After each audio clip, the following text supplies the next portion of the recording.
hope you enjoy my new updated version of landscape. I think more than any other media was made for painting wonderful misty mornings, and it has such translucency that you can't necessarily get with any other media. Another thing I like about the watercolor, the media itself, is that you can use it in so many different ways. For example, you can paint realistically, you can paint abstractly, or you can paint spontaneously. It has just incredible variety. So in the next 2 hours, I'm going to show you some techniques that hopefully will be helpful for you to try out, and I hope they inspire you to try out some new ideas on your own. I have with me here some examples of watercolor paintings. This, for example, was done in Italy, Vernazza, Italy, inspired by an on-location painting experience. This one here was painted on location over in France, and it is using a lot of the techniques I'm looking forward to sharing with you. The idea of capturing the light and some of the, where you throw the paint to form the different textural effects. Of course, this is from my homeland. I live in the Lake Superior area, and I never get tired of painting subjects that relate to the area. This happens to be all the lighthouses out in Shawarmakan Bay. Now, in the first lesson, we're going to work with the idea of capturing this essence of nature. The early morning sun, the soft edges, maybe the fog rolling in or the mist rolling out. And the one I'm going to do is going to look very much like this, and I'm going to follow some of the premises I've set up in my book, Watercolor Fun and Free. But here you can see where I've tried to capture the feeling of the light coming through the trees in the misty morning. This is another example. This was done in watercolor, but on a little different surface. This is a masa paper, and it acts a little differently. You can't really move the color as well, but it's the same subject. I just love painting reflections and rocks and trees. Here we have more of the same. We're going to focus first of all with capturing this moody background, and then later we're going to come in and do the rocks and trees and some of the textures created by the foliage, and lastly the reflections. Okay, in the second lesson we're going to be more involved in this more crisp, in focus look. Here you can see this is from the first lesson, the out of focus. The second lesson, we're going to come in, we're going to have a lot of crisp edges, more intense color, and that's when we're going to work with the idea of deep woods, some fall colors that are reminiscent of the deep woods. And there I'm going to show you a technique that I learned from Nita Engel. I'm very, very excited and happy for the opportunity to have studied with her so many times. And she is the one who actually inspired me to work with this idea of literally throwing the paint to create this feeling of foliage and trees. This was a painting I did out on the west coast, out by Whidbey Island. And this is, of course, my homeland again, the light coming through the trees.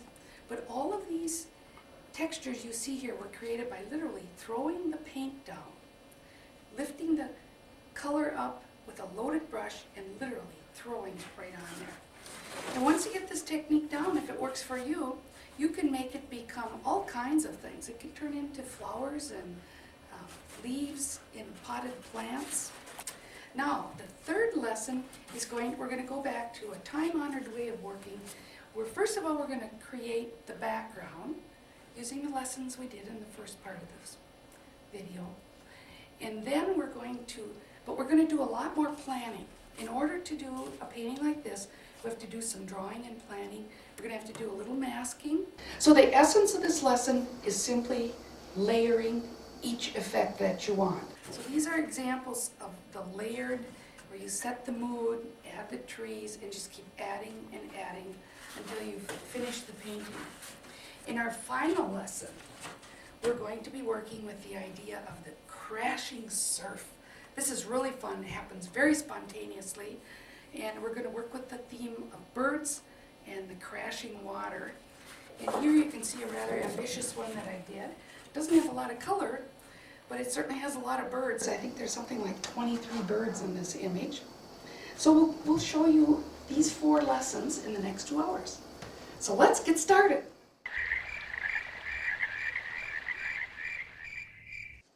Okay, we're ready to get started. This is probably my very favorite way of working. First thing I want to do is just take a minute and talk about my palette. And enclosed will be a listing of all these colors laid out the way I have them laid out here. I especially like the Quiller palette or any round palette because then you can set your colors up like a color wheel. So what I have here is essentially my 3 primaries, and I've got the Winsor yellow, cobalt blue, and then I've added quinacridone coral here, which is a very pinky color, but that's what I'm putting down as my lightest, most primary red. So this is my primary triad.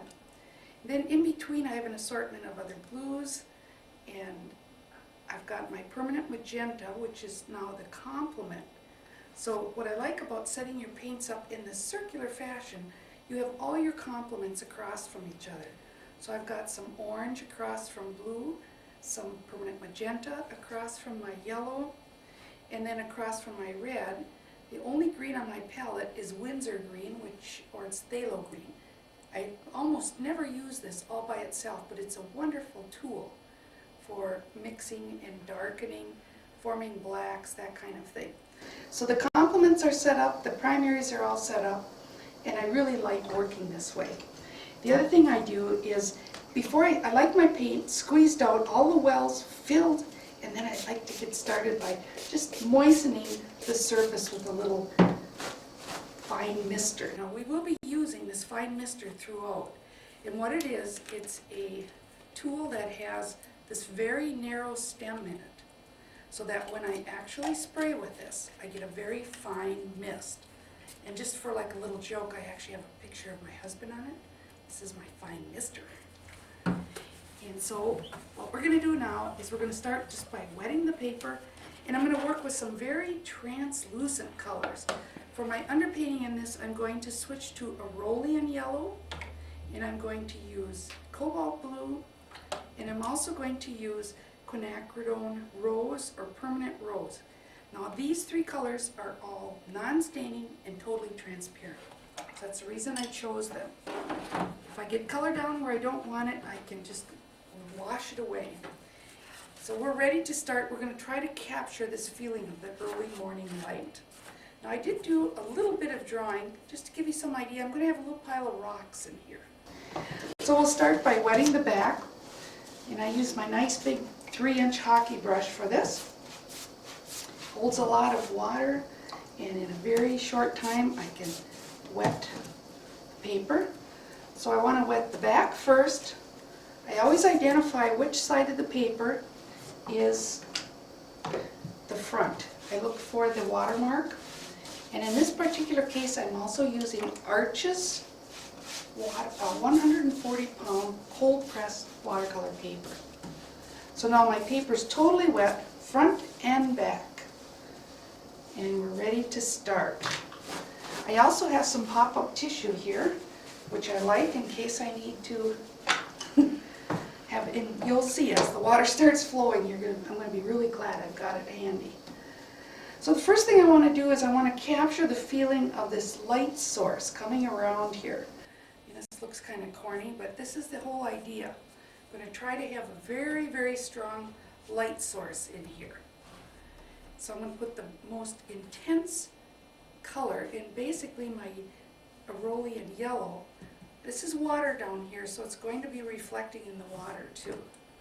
Then I'm going to take the quinacridone rose. Now this is a very powerful color.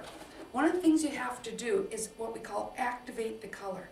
I never go from here directly to my paper because this could have fresh paint and it could stain the paper. So you go in here, you activate the color, and then you activate it on your palette.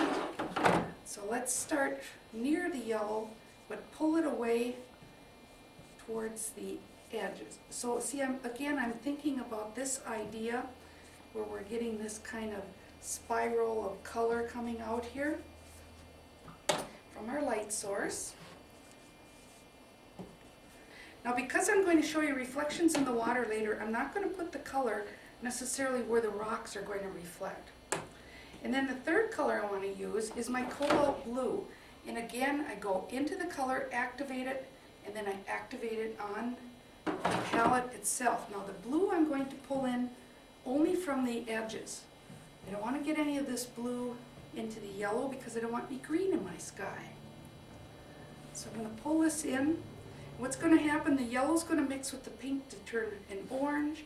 The pink's going to mix with the blue to turn into some purples, and we're going to have all kinds of things happening. It always looks like such a circus at this stage. I always get a little bit nervous, like, oh my gosh, this looks terrible. But let's see what happens. There's a glow of color that happens right now. So we're just going to tip it back and forth.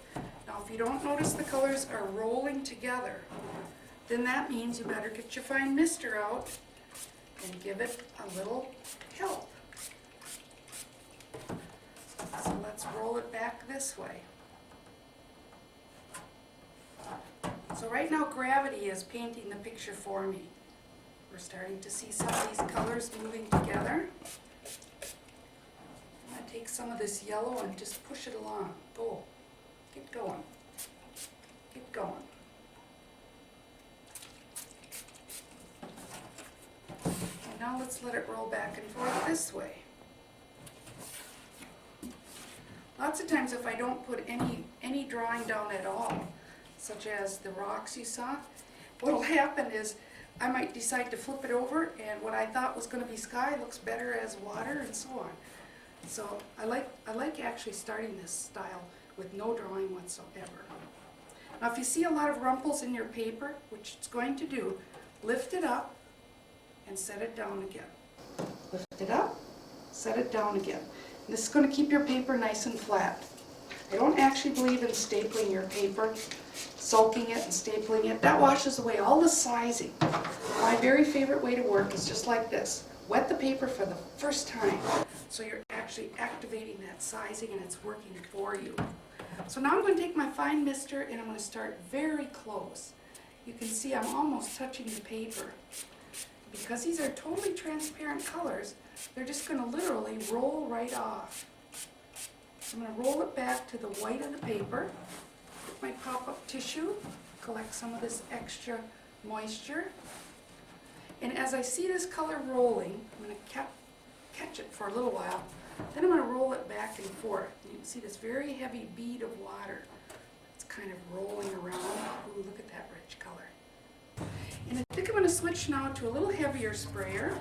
And I want to pull out some whites in the water. So you can see right now, or I hope you can see, I do have it tipped here, that we're spraying away some of that extra color. Now we're still getting a nice feeling of the glow of light here. And this has gotten to be a little dark. I'm going to take and spray away a little light into this. Now remember, you have to get extremely close and then just spray it away so you can form this nice light area. Wipe away the excess and then just let it roll back and forth.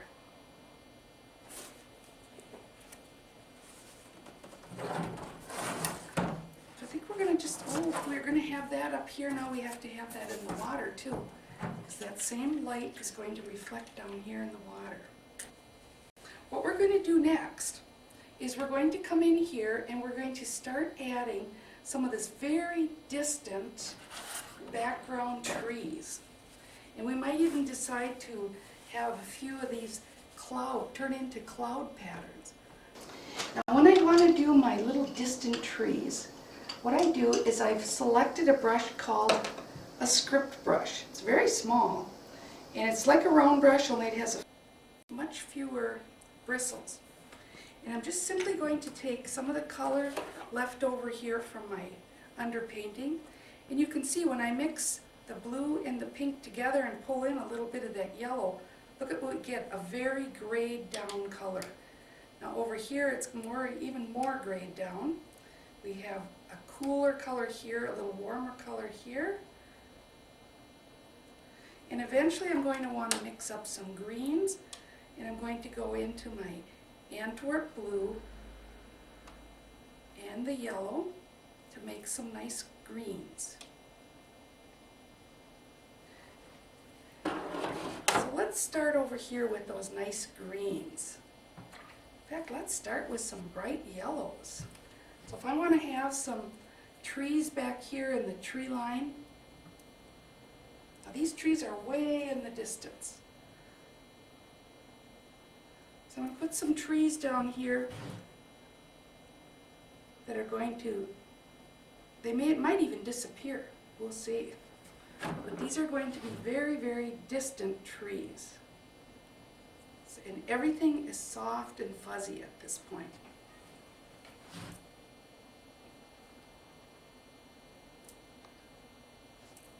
I think I want to go even a little darker, seeing as my paper is still so wet.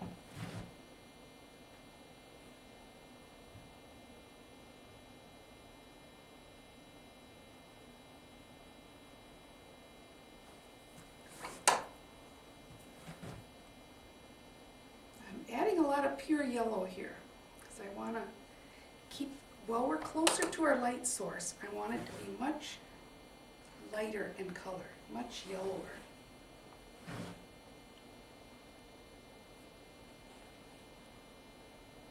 And as we move away from our light source, we're going to go into the darker greens.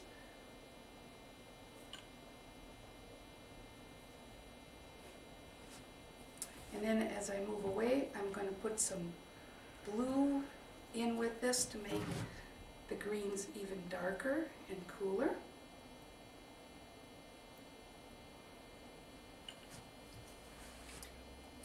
And then as we get over to the edge here, we're going to go into even more purples, blues and purples. So we're just going to keep the color range changing. Okay, now one of the things that I'm trying to keep in mind as I'm doing this, and this is a great photograph that I altered a little bit in the computer, but these are some trees outside of the Coupeville Art Center on Whidbey Island. And you can see some trees are skinny, some have this thick foliage, and we want, see how these are all starting to look a little bit alike? We can't have that. So I'm going to come in, I'm going to jump ahead to a technique that I'm going to be showing you later. But I'm going to start throwing in some more color, because I really want to get some richer color back here. And I'm going to move into some oranges. This happens to be my Windsor orange, and right now I'm using a different brush. This is an Oriental brush. What I'm trying to do is just capture the feeling of some of this foliage back here. But what I'm trying to get across to you is the fact that I'm going from the source of my light, and I'm getting, as I move along, a little bit darker and cooler. So I'm going from warm to cool. So right now I'm going to start going into the blue-greens. And I'm thinking of these masses. Look at these masses, how big they are. Sometimes they're big shapes. Right, and look at what's happening. They're all the same height. We can't have that. Let's make this one a little taller. And then I'm going to switch to my other little skinny brush, and maybe next to this one, I'll do a little skinny tree. And maybe I'll put a darker trunk on some of these trees down here. So one of the things I want to see is lots of variety. Skinny ones, bushier ones, lots of variety, short ones, tall ones. Now as I get into this other side, now I'm ready to do the cooler ones. So you can see I've switched into a much cooler, more purple, mostly blue and pink mixed together. Again, we're going to have some skinny ones over here too, as well as some bushy ones. And it really doesn't make any too much difference what it looks like, because the next thing I'm going to do is I'm going to have this mist. Remember I started up here with the mist rolling down? Now we're going to have that mist roll right into the tree. So I love painting like this. You put the color down and then you take it away. So if you like that misty morning look, this is how we're going to capture it. With don't use a real scratchy paper towel. Pretty much have to use a tissue, nice soft tissue, and one without any lotion. So now we've captured a little mist. Next thing we want to do is come in. I'm going to take and I'm going to roll this mist from the lake right up. Roll some of this up. Change the angle a bit. And then I'm going to switch to yet another brush. This is my flat. This is a 1-inch flat. And I want to start thinking about where is my horizon going to be. And I'm thinking that this would be maybe a good place right in here to set up the horizon. This is going to be the earth meets the sky. So I'm just going to wet this, and this is going to turn into water here. And this could turn into a rocky shoreline or something. Now, every time we lift away some of this color, then what happens, the paper gets drier, and then we can come in and start adding more specific trees. Maybe there's a tree here in the foreground. You can still see it's pretty wet, but I'm actually working now on another layer of trees. Those are way distant trees now. Those are history. We're moving in on another layer of trees now, closer to us. So each time I do this, I get a little richer paint, more pigment. Gets a little bit darker value.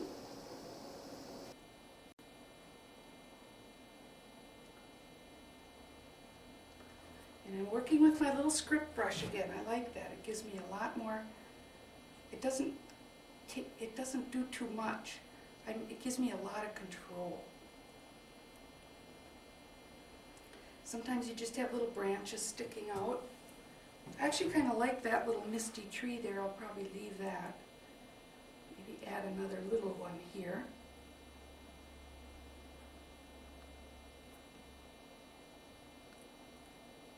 And whatever we end up with here is going to be finished. This is finished distant trees. Now I'm going to go in and put some brighter colored ones here. Some orangey ones. I'm going to flick a little of that color in here. Oops, I see I flicked it in other places. I think I'll lift that up before it gets, seeing as my paper is still so wet, I can actually lift that up.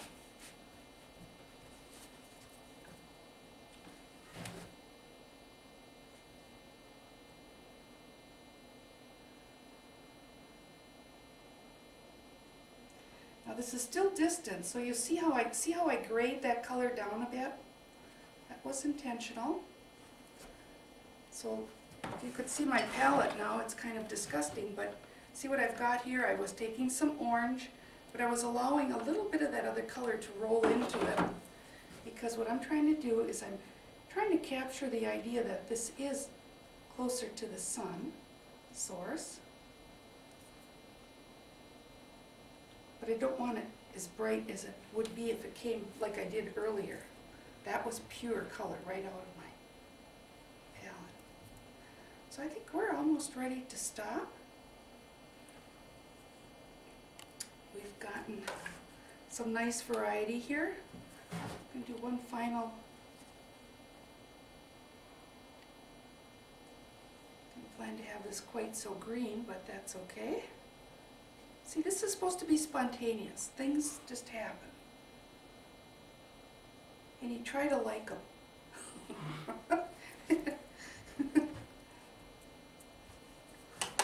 might even take my oriental brush here and throw in just a little bit more color.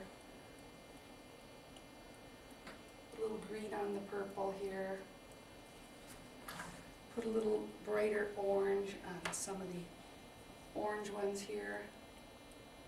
Slip a little orange here, little transitional colors. As long as we're trying to be spontaneous, we might as well do it. So now we're at the stage where we're going to get to stop.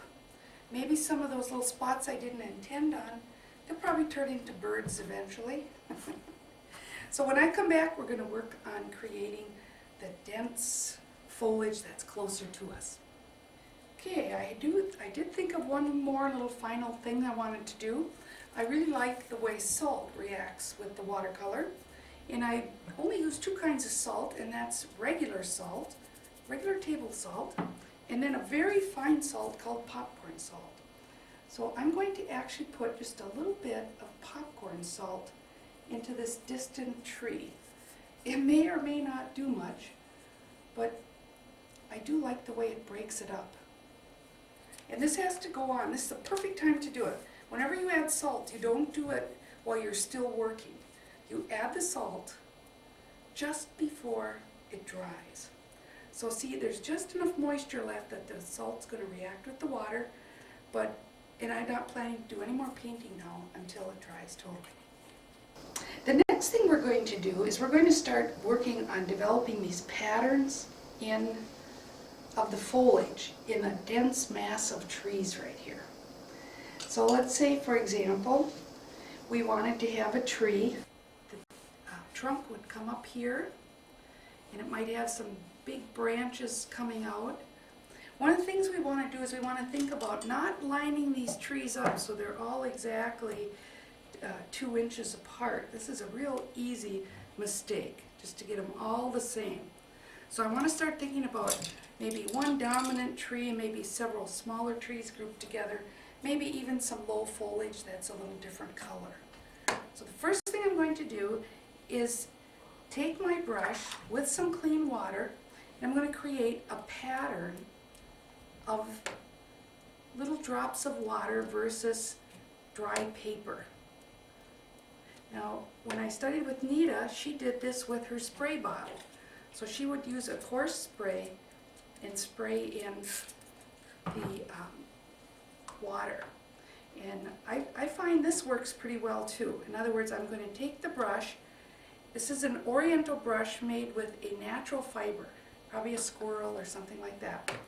And by just tapping the tip like this with a downward motion, I can create all kinds of patterns here where there's little puddles of water and there's little puddles, little areas that are dry paper. So I'm actually thinking about a pine tree right now as I'm doing this, several in fact. I'm going to start with my brightest yellow. So the first thing I'm going to do is throw some of this wonderful Winsor yellow into these puddles. And I'm thinking about the gesture of the tree. The tree will cross over the trunk. If this is my trunk line, this tree is going to pass over the trunk, and then often it will lift upward. Here we're passing over the trunk. We're coming out a little bit straighter, a little bit of a lift. We're going to make that trunk longer than the trunk above it. So see, we're looking, always thinking variety. So I'm doing first of all in just my purest yellow. And I'm going to pull this color all the way down here to the top of the rocks. So don't forget to get some color all the way down there. Now I'm going to take this gorgeous Antwerp blue. When I touch the Antwerp blue and it rolls off my brush into this color, it forms the greens. Now sometimes I'll just encourage it a bit, maybe directly paint with the brush, because I still want to capture that swooshy gesture of the tree itself, but then I also want to capture some of this fine stuff out here. By tapping my brush on the tip like this in a downward movement, I actually get very fine little droplets of water. I think I want to go right off the top of the page too. So if I'm thinking of the trunk in here, take it right off the page there. In fact, why don't I just draw that trunk in right now so you have a pretty good idea what we're talking about here. So it should look a lot more like a tree now that it's got a little trunk. Now so far I've only used those two colors, the Antwerp and the, in this case, Windsor yellow. Now when I get down here to the bottom, this gets even more exciting. Now what I'm going to do is I'm going to start painting with the brush to form this very dense area down here. And I'm actually going to paint around the top of these rocks. Not real solid, I still want to leave some nice holes. See those beautiful dry areas? That's what I like. I love that light glowing through in those dry areas. So when I get down here, sometimes I'm going to negatively paint right to the edge, bumping into that top line of the rock, but I'm still going to save some of those nice little holes. Same thing over here.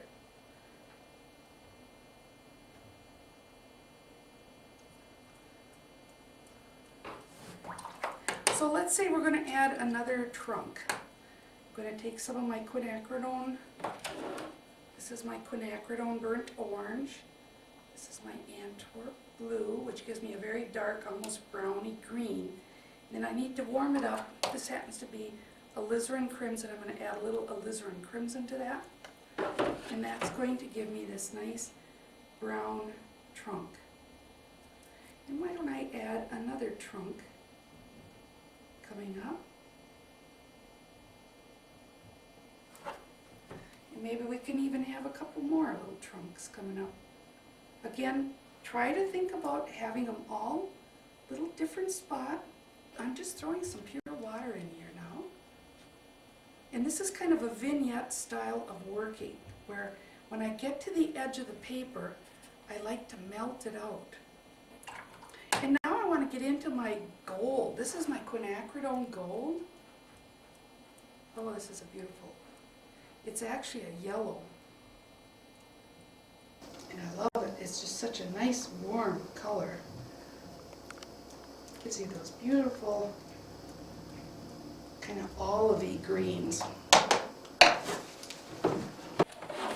Okay, this time I'm going to take some of this quinacridone gold and I'm going to mix it with my Antwerp blue. See that nice color? I'm actually going to work with a mixed green now.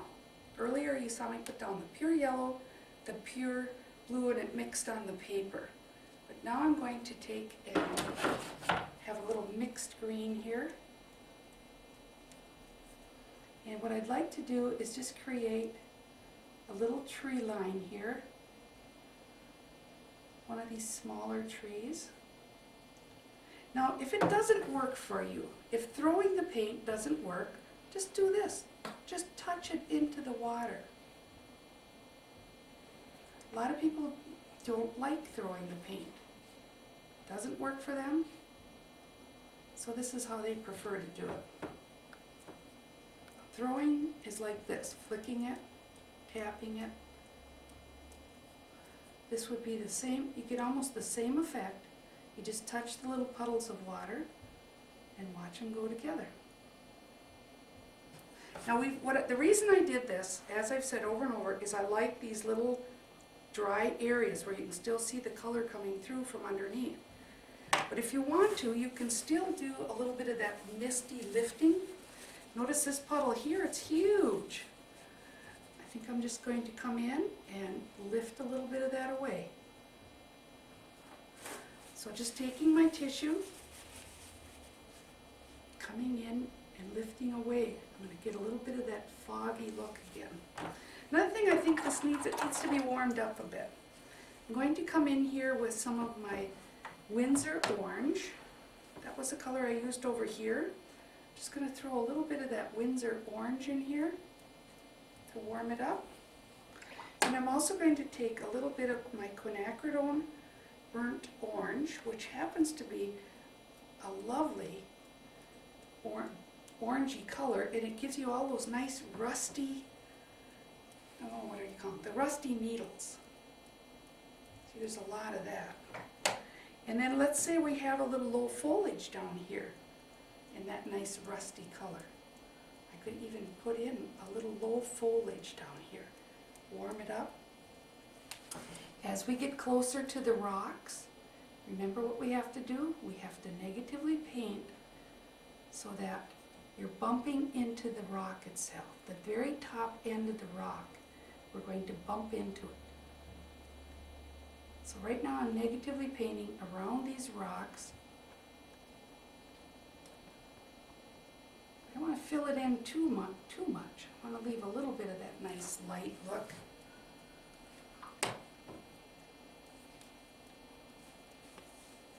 And now we can lift a little where I got a little ambitious here.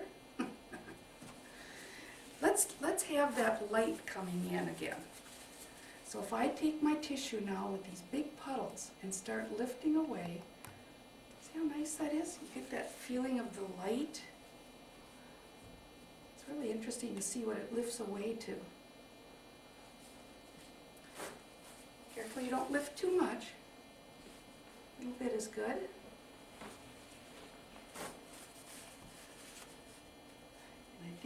Very soon now we're going to just set this aside and let it dry again. I can never resist not putting in just a few of these little skinny branches that you see on the tree trunks. So I've just got to put in a few of those. So I'm going to darken up a few of the trunks here. And I'm going to add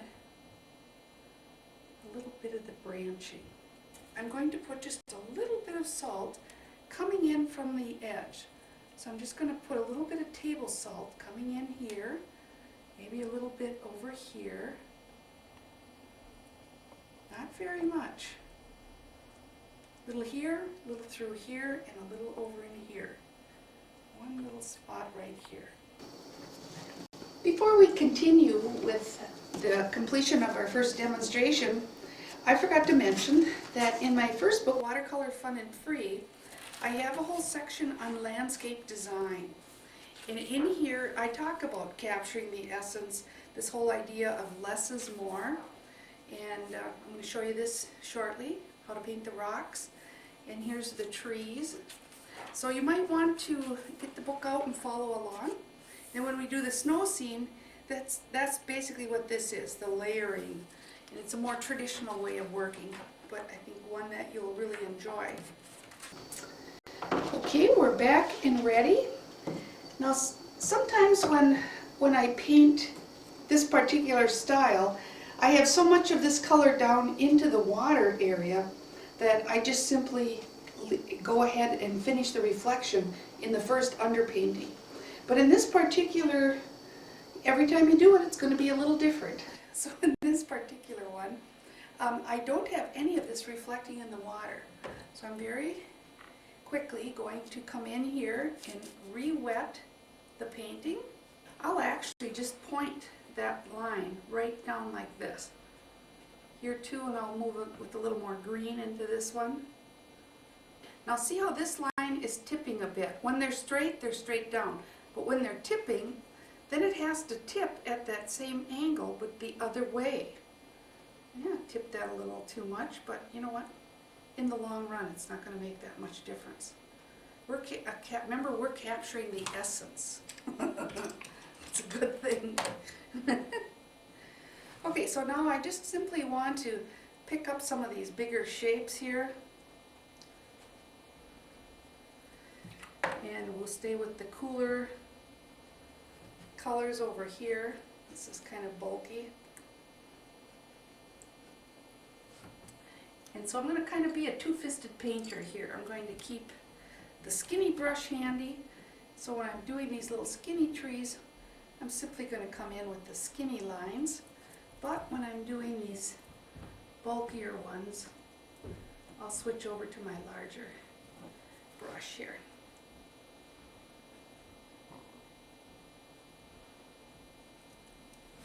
So, and I'm also going to toss a little bit of color in here. Remember, put your finger here, just tap it. Now I still have to get some of these very beautiful pure colors, those underpainting colors. So I'm just going to come in with some of my pure yellow right here. And then remember I used a little Windsor orange. I'm going to put a little bit of that in there. And then I've got to go to my skinny brush and dirty it up a bit. So now you're seeing that line, these lines coming down, kind of. And again, maybe I'll just toss a little bit of this color into here. And all we're trying to do is repeat some of that feeling of what's above. And the best part is to come right now. Now I'm going to take my flat brush. This is a 1-inch flat. And I'm going to wash it in clean water, and then I'm going to take all the moisture out of it. This is called the thirsty brush. And I'm going to now lift away the color, and you see this all the time in water. You see these lines of movement.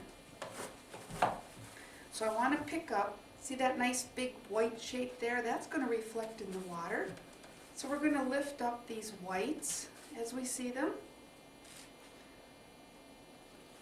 But we're also going to pick up some big long shapes that are parallel to the horizon line. Whenever you're working with these shapes in water, they're always parallel to the horizon line. Unless it's really fast moving water, then you might have a little exception to the rule. So I'm literally lifting the color. Now it's never going to go back to the white of the paper, but it is going to go back to the lightest color underneath. You know, that beautiful pinky color there is missing. I'm going to just take and throw that in, because that would show up in the water too. Yeah, see how easy that is? Felt so good, I'll throw a little more. So now I'm going to lift more of these lines, and then we're going to quit. So whatever I see above, I'm going to lift it out. If I see a light, you saw me pulling the lights down here.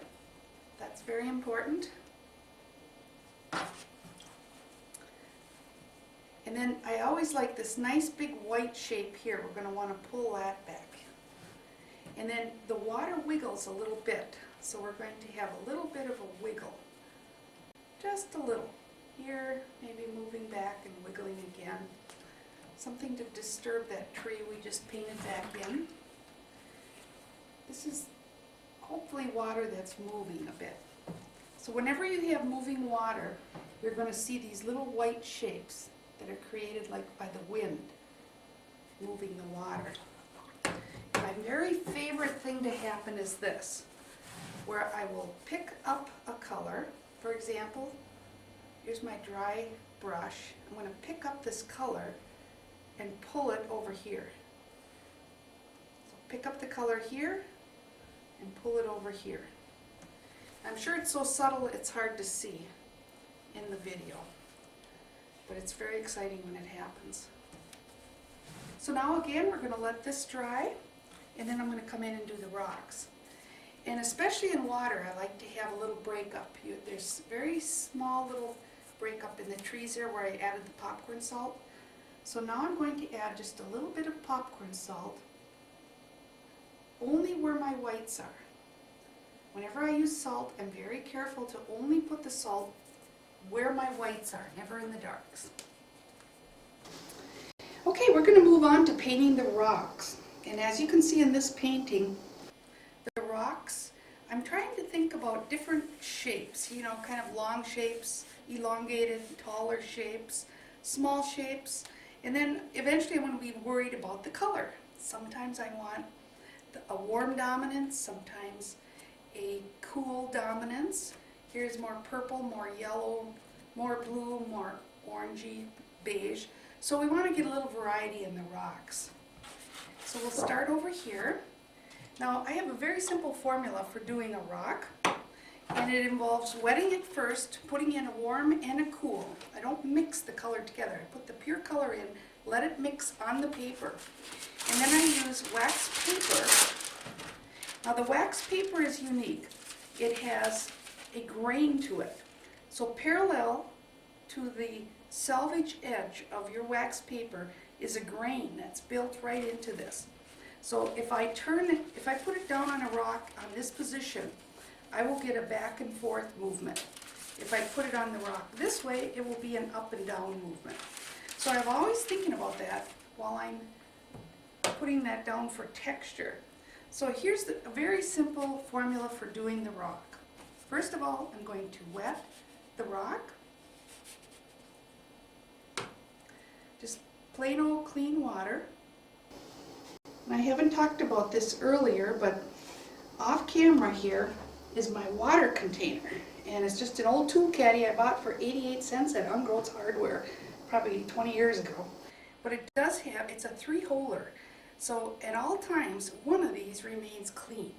So this is my extra dirty water, then my next to dirty water, and then my clean water. So I do recommend that you have something that isn't going to, that will always give you some clean water. Because right now I need to wet these rocks and drop in the color. So I'm going to do 3 at a time here. Let's start with this one. I'm going to go into any set of complements. So for example, if I take a little quinacridone burnt orange and I go into my cobalt blue, when those two mix together, we're going to get a grayed down color. And if I add more warm, we'll get a grayed down warm rock. If I add more blue, we'll get a grayed down cool rock. So see, complements gray each other out. But I don't want to put that gray color down. That would be boring. So I'm going to put, first of all, the pure quinacridone burnt orange. And I'm only going to put this color in the area that the shadow is in.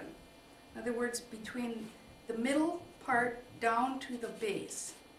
So I'm going to put the darkest color right down here at the base. And then right on top of that, I'm going to pick up the cobalt blue, put that cobalt blue right on top of this color, and see how it's graying down? I love that. It's all pure. But meanwhile, little elements of the pure color are still there. So we're going to let those guys have a little party. Let's try another combination. Here we have quinacridone gold. Complement to that would be permanent magenta. When you mix these two together, you can see you get a nice gray, and it can be more of a golden gray, or it can be more of a magenta gray. So let's do that combination separately. We're going to start out here with the gold from the middle to the bottom, but we're going to leave the light on the top. Then I'm going to come in with the pure permanent magenta. Also put that only in the shadow area, leaving the top light. Now the reason I leave the top light is because then when the light comes down to hit it, we're going light, mid-tone, dark, light, mid-tone, dark, light, mid-tone, dark. So as the rocks build up, one against the other, you're always looking for that contrast. Now before this dries, I don't like to put the wax paper down right away, but it's had a little bit of time now to set up, so it's perfect timing to put this down. And see, what you see is what you get. So those interesting little textures that are happening there are going to end up in the final rock. And because it doesn't want to sit there, I'm going to give it a little help. Get my salt container. Here, we'll put one over here and see what happens. Now if you do it too early, I did this one a little bit early. It's not going to be as interesting. And I'll put a little something else on top of that, my white mask. And that little teeny rock that I wet earlier is pretty dry by now, so I'm going to wet this one again. And let's see, what combination haven't I used? Let's try a little raw sienna on this one. We'll put a little raw sienna in this at the bottom. And then we'll put a little permanent magenta, maybe a little hint of cobalt in with it. Cool it down a bit. And we'll give that a minute to set up. And then we'll put our wax paper on it. So when I come back, we're going to take these off and I'll show you the different textures. Okay, we're back and it's time to look at what happened to our rocks. Ooh, I do like what happens, the textures. And we did accomplish a light going to a mid-tone, but notice our darkest dark, where it should be the darkest, isn't as dark as I'd like it to be. And this frequently happens because the wax paper rolls up. So using the same combination of colors, like in here I used a quinacridone burnt orange with the cobalt blue. So now if I want to just come in and directly paint that color, see what I can do is I can create a darker shape at the very bottom, the shadow that I want. And then by simply wetting my brush and coming in here with slightly damp edge, I can lose the edge. But you can see what I've accomplished. I've now got light, mid-tone, and dark. And I'm going to try to keep the same feel. If it's a warmer rock, I'm going to add a little more warmth.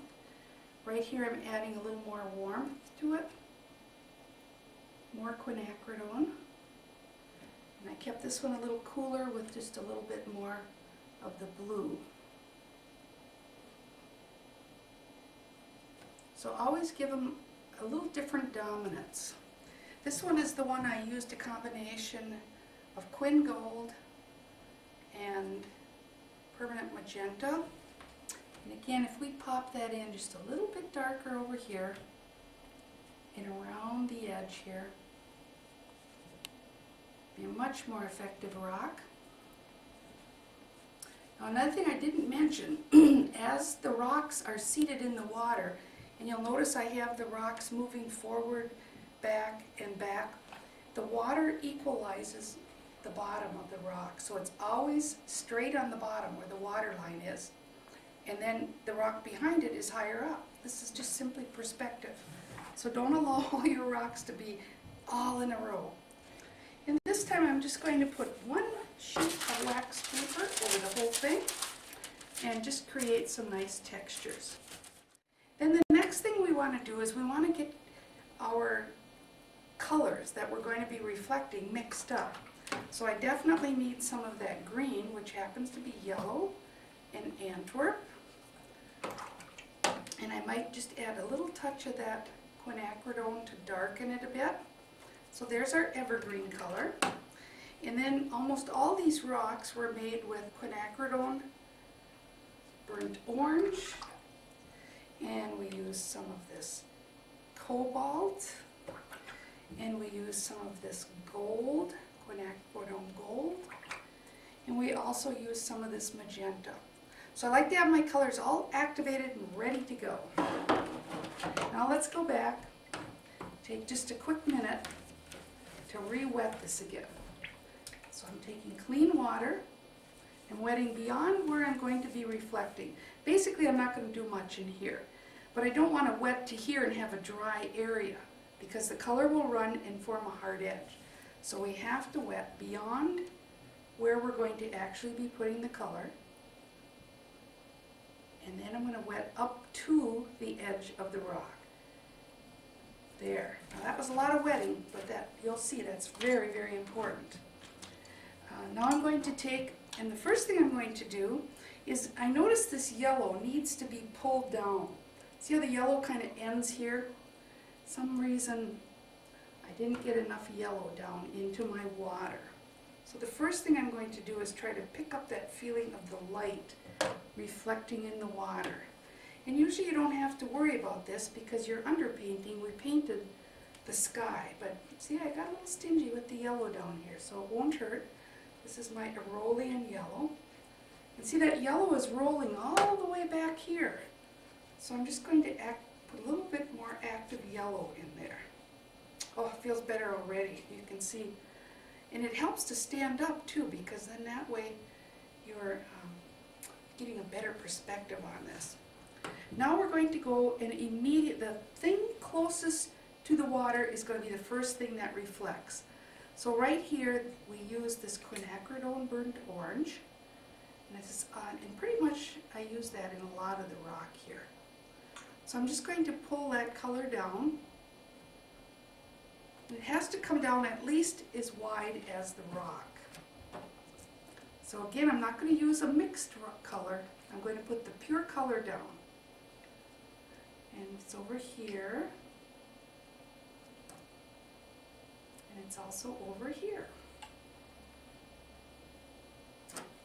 Now on these two we use the Quin Gold. So I'm going to put the gold first. Here too. Here too, actually. Let's put a little gold in there. And there's a little gold up in here. So we're just going to put all those colors down. Now here's the magenta. The magenta is going to go on top of the yellow. See, and it's extra dark right there. A little darker here. Darker in here. So now I'm going to be worried about where is it darker and where is it lighter. This is my cobalt blue. Oops. Put that over here.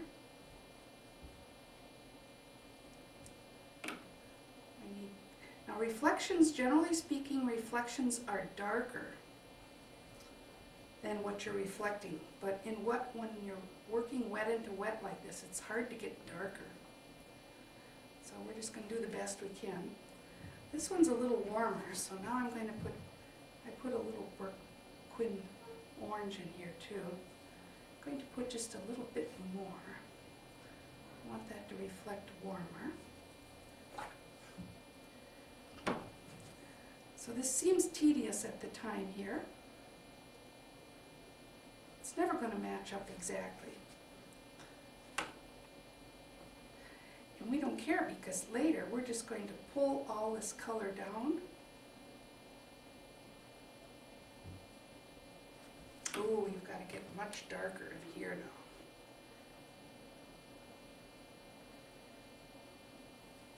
now. Now the next thing I want to do is I want to reflect, for example, some of that nice quinacridone burnt orange that we see here. So let's throw some of that color into the water. See, it's here, so it's going to be reflecting immediately below. And then we've got all that great green. So let's throw that in. Get some variety.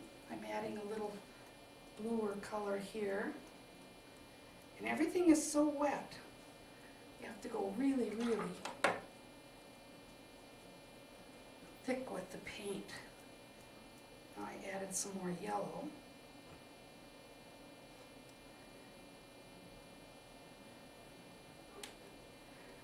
Always amazes me how ugly this is at this stage. So now I'm going to take this is the magic brush. This is the 1-inch flat. And see how short those hairs are. The shorter they are, the better. And don't use a sable brush.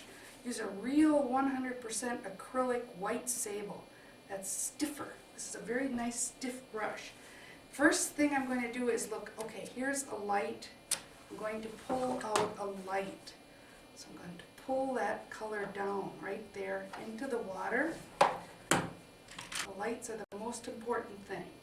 This is light. So I'm looking for my vertical light pattern. This is lighter. So that's the first thing. Look for those nice vertical light patterns. And then a lot of this color ran around the rock here. Let's just lift it away. And look at this gorgeous white shape here. Let's just pull that right in. So now is when we start working the magic. We put the colors down. They weren't perfect. We don't care. This is lighter. Let's pull a nice light pattern there. This is lighter. Let's lighten that up a bit. And then this is the best part. Now we're going to start wiggling that light.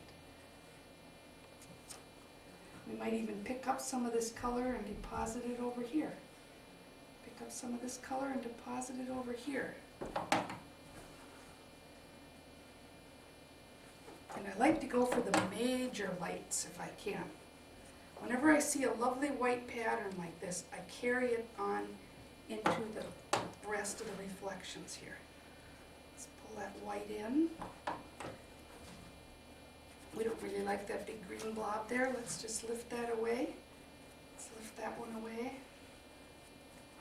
So let's keep breaking this end up with some light. Same here, that purple ran pretty far. Let's just get rid of it. And here too, let's have some nice little light patterns zigging and zagging right through here.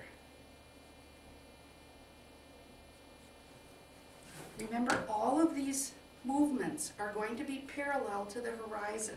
The only way you would have movements going at an angle is if this was a raging river. And these are nice quiet reflections. So we just have to keep lifting it away a little at a time.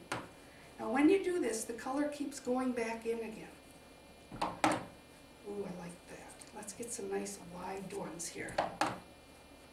Really wide. Let's come in here. The other thing I like to do is to make little spots. Water always has little spots in it. So I'm going to do that like this. I'm going to go into my water, get most of the water off my fingers, and then just flick it.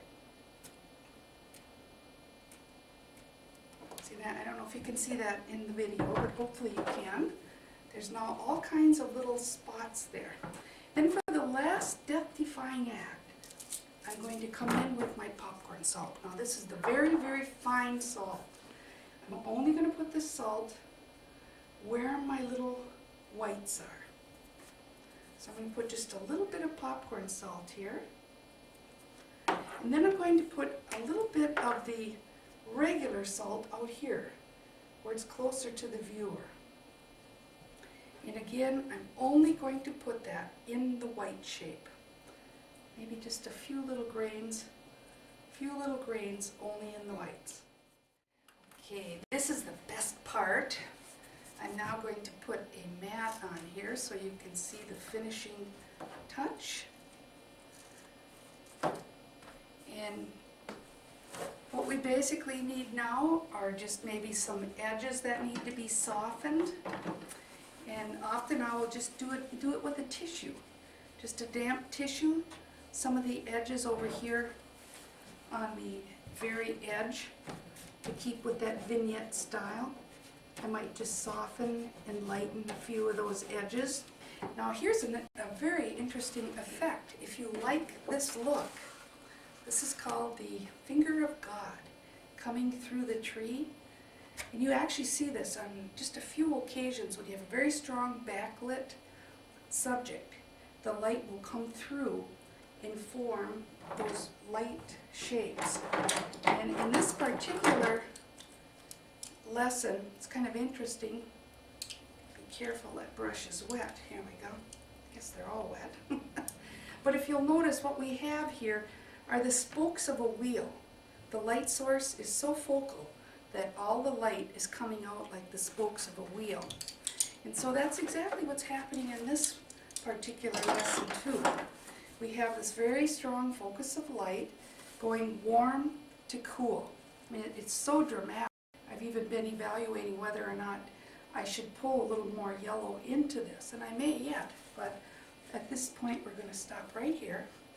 And if I want to capture that feeling of that light coming through the tree here, just with a little bit of a damp tissue, I can start sawing across here and lifting that light through the tree.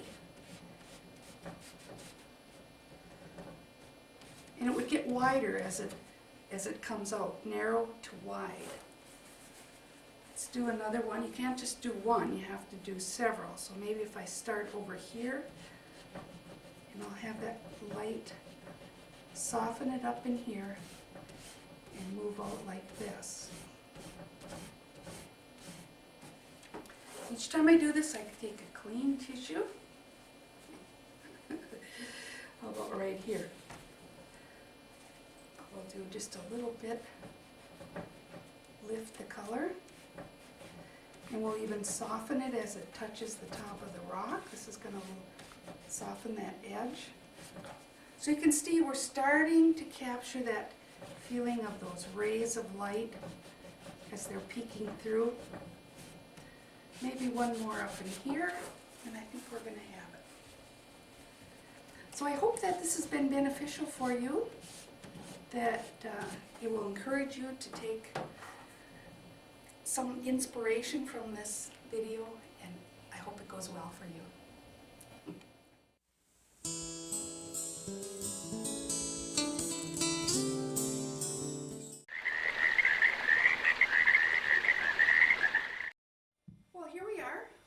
To start our third demonstration. This has been one of my very favorite ways of working in the landscape mode for quite a while. And again, thanks to Nita Engel, she's the one who taught me the original method where you use an oriental brush.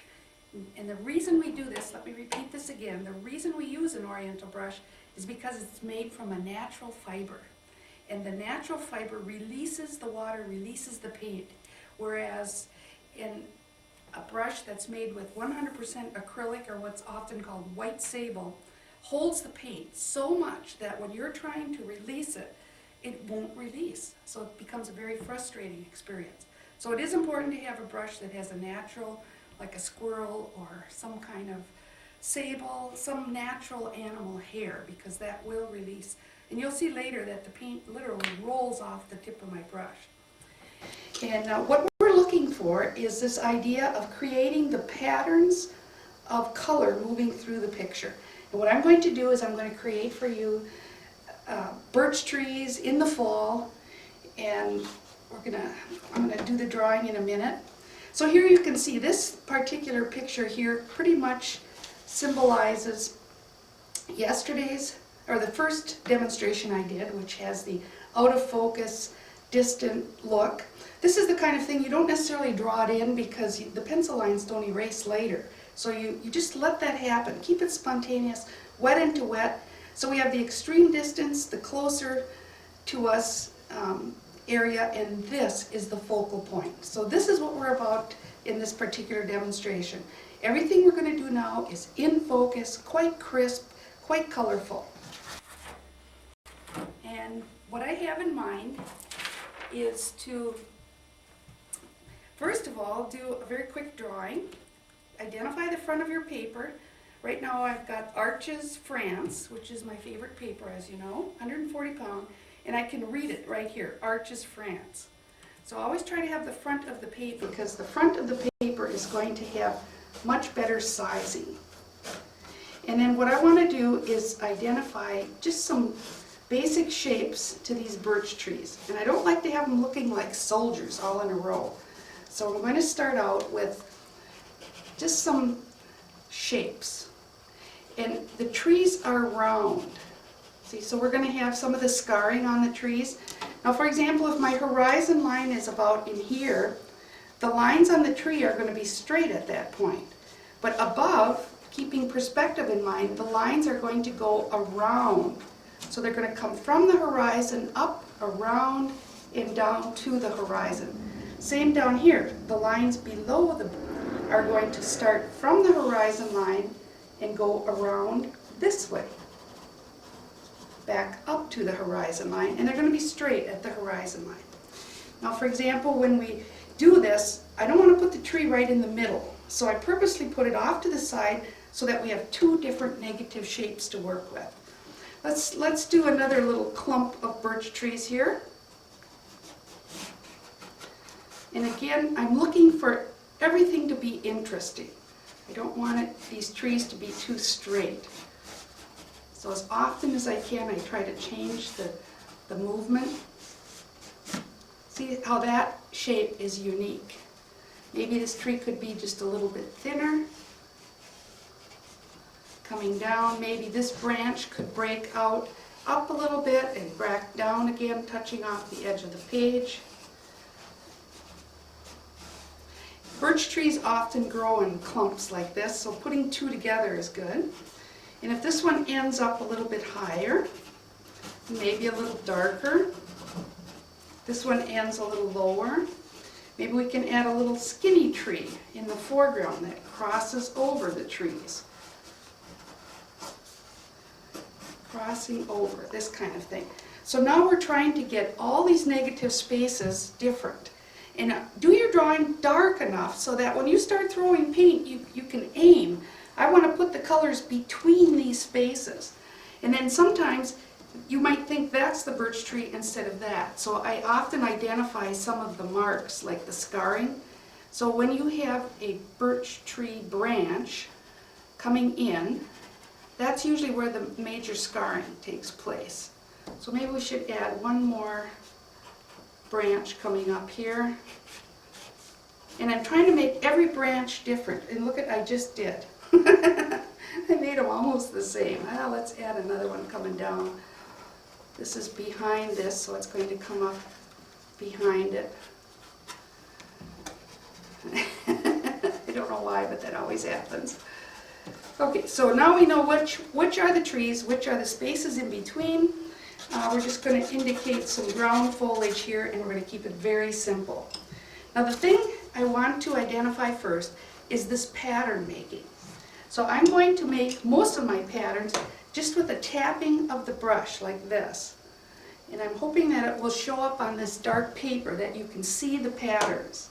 See, when I drip water like this, you're not going to see it when I'm doing it on the white paper, but when I drip water like this, you can see that it's a little darker. God bless you. And then here we have the Windex sprayer, which has got this very wide inner nozzle. See how wide it is? This is going to be a powerhouse of water. So see, a spray like this, but you still get a lot finer. It's much finer. This one doesn't leave much space in between for the patterning. Whereas when you do it like this with your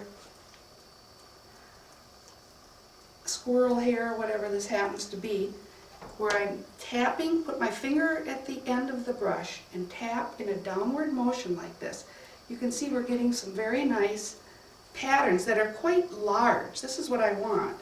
This is nice too, but the patterns, sometimes it's a little bit harder to control because it's so much finer. And of course the fine mister is out of the picture right now. The fine mister is literally going to wet the paper way too much. So the fine mister, we're not going to use that gentleman right now. You can set him aside. Okay, so the first thing we're going to do is we're going to design a pattern of movement through the tree. So I'm going to start first of all with water. And so as I'm doing this, I'm trying to imagine that this water is passing across the tree, and I'm thinking about the movement. It's starting here and it's zigzagging down. Down, down, down, down. And I didn't do any masking on the trees because I want some of this to go over the top of the tree itself. When people mask their birch trees, they're too white, too perfect. We can't stand perfection. Up here I'm going to have another little pattern kind of zigzagging between these trees and going up off the top. So let's start with our lightest color. I'm going to start with my cobalt yellow, which is also called Aeolian yellow. And I'm going to tap this nice fresh yellow right into those patterns of water that I created earlier. So in just a few minutes we're going to feel, it's going to start to feel like fall. And right now it's actually winter outside. It's with a chill factor, we're at 40 below today. So I'm real happy to be in here painting a nice fall scene. Here we go. So you can see how quickly that happens. See how the pattern is zigzagging. Don't fall into the deal where you make all the patterns go straight across. Have them zigzag around. So up here we're going to have one going up off the top and zigzagging down. And see, I love it when a little bit of it falls onto the surface itself, in front of the tree. In nature, there's going to be all kinds of fall colors, leaves going over the front of the tree. So basically, I'm trying to avoid the tree. You can see I'm kind of aiming in between. But if a little bit goes on the tree itself, it's okay. We don't care. And now we want to do what's called a negative painting. Now, the trees are vertical. I want you to think of this pattern as a horizontal movement. Don't follow the edge of the tree. I want you to go horizontally across, bump into the edge of the tree, bump into the edge of the tree, bump into the edge of the tree. Keep going, bump into the edge of the paper. Over here, bump into the edge of the tree, into the edge, up off the top of the paper. So we've created patterns of movement here. Now the next thing I'm going to do is I'm going to go into this little brighter orange. This is my Windsor orange, very powerful color. I'm going to throw this into the same pattern near it. And that color, it'll blend with some of it. And that will give us just a second layer. Now I'm also going to go into the quinacridone gold. I didn't activate that color earlier, so let me show you that color. See how it's just sort of falls in between? Ooh, that's really pretty. So we're going to throw just a little bit of the quinacridone gold in here too. And these are like the dark values of the leaves. And isn't it interesting now that gold color doesn't move as well in the water. This is what you're going to learn a lot about your paint doing this exercise, because some colors move in water and some don't. Quin gold does not move well in water. See how it just sits there. Whereas the yellow immediately filled up. Okay, now we're going to do, I want to do a little separate pattern of this really bright orange. So I'm going to start now another pattern. Here's some orange in the background. And this orange is going in an entirely different direction. So I'm going to zigzag up here. Start here and zigzag up here. And this is a really powerful color. Whew. This is Scarlet Lake, one of the brightest colors on my palette. Very powerful. So up here we're going to have some really bright orange. Again, we're going to bump into the edge of the tree. So if we go from this side, you're going to go to this side, up to that, next to that, and keep right on going. Same down here. The pattern's going to start here. We're going to bump into the edge of the tree, cross over, go here, and then if I want to, I might even just throw a little more water and let that fade off.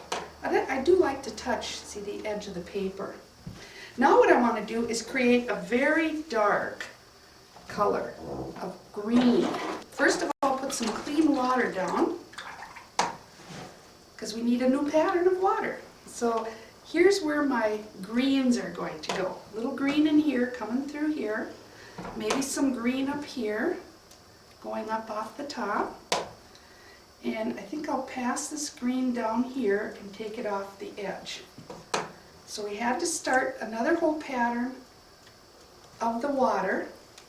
Maybe this one I'll make it a little denser. I'll actually use a little bit of my spray. Ooh, now this is when it gets exciting. When you start throwing in this dark green next to the yellow, that's when you get some real contrast and value. This is what we've been looking for. Same thing, downward motion, tap, tap, tap, tap. And as it touches the water, it just moves. Up here too, let's get some nice dark green up here.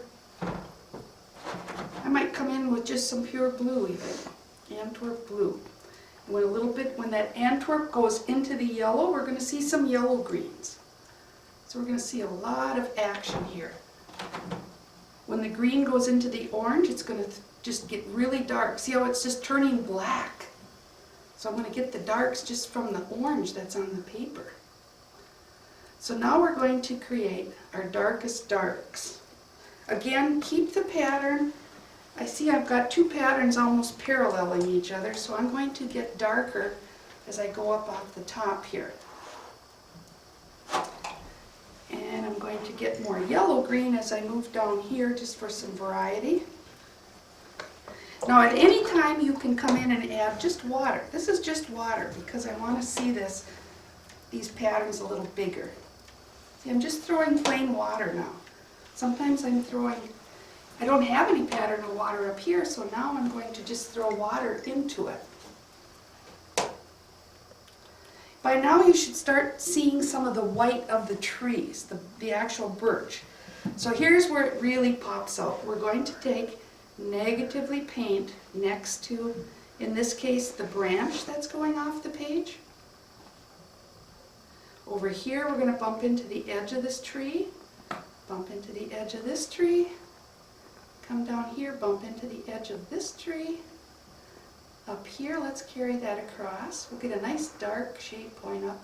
So this negative painting is very important to really pop out the white pattern of the birch tree. Down here it's a little greener, yellow-green. I like that variety. Dark here, yellow-green here, that's great.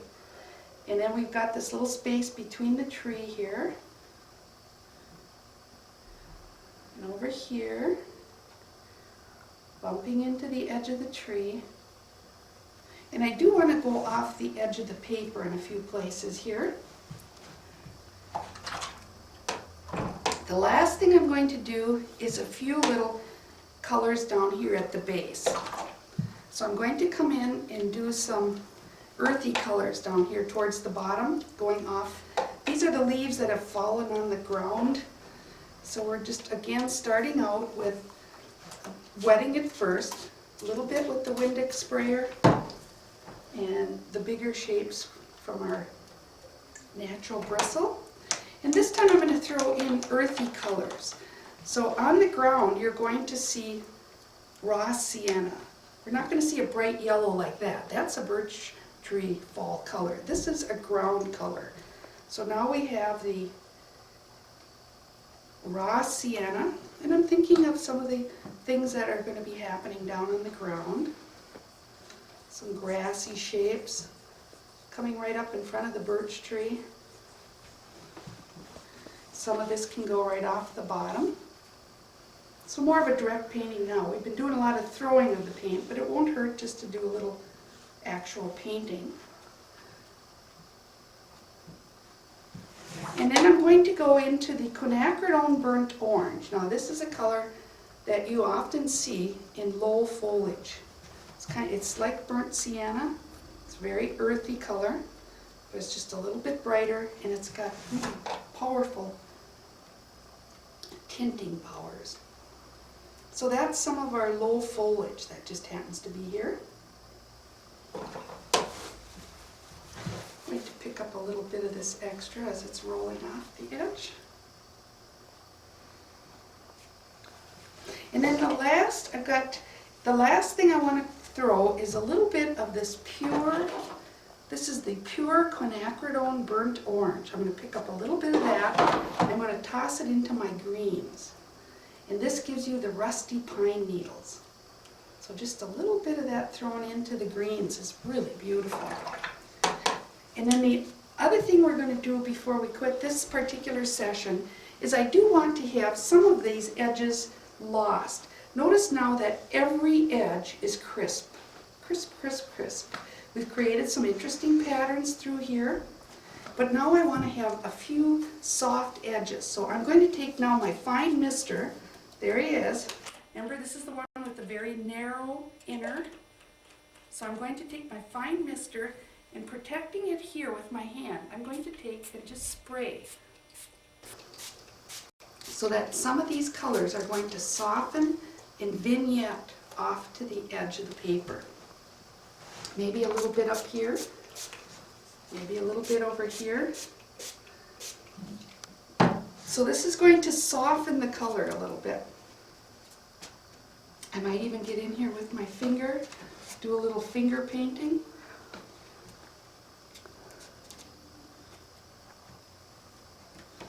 So I want to touch the edges in some areas. I might even soften it down here a bit. So wherever I get close to the edges, I frequently will do this.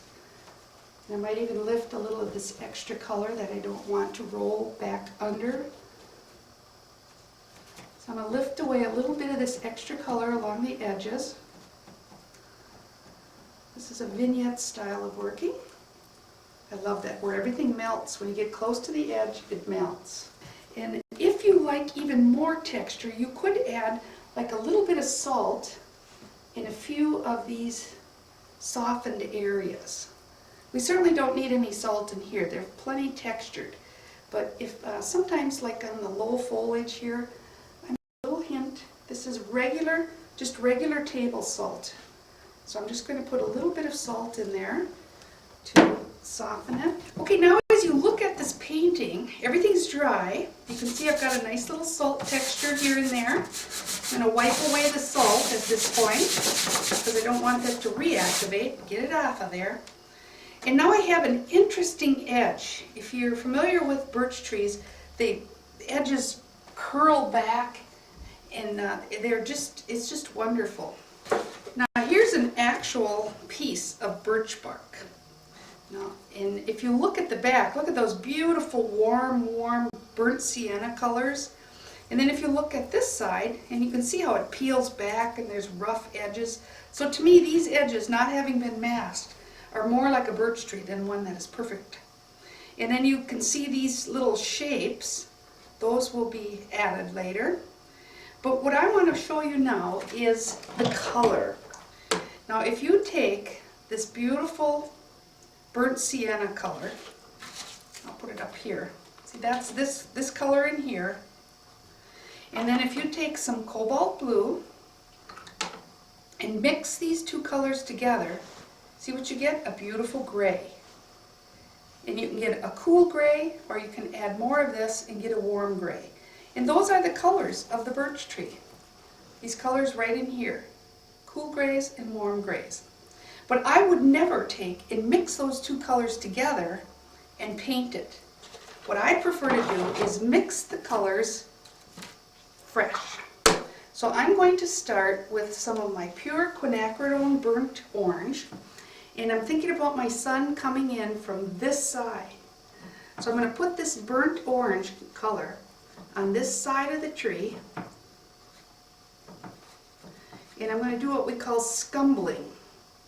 This means I'm going to take in, with a kind of a dry brush, I'm going to scumble this across. And it's going to create some wonderful texture in here.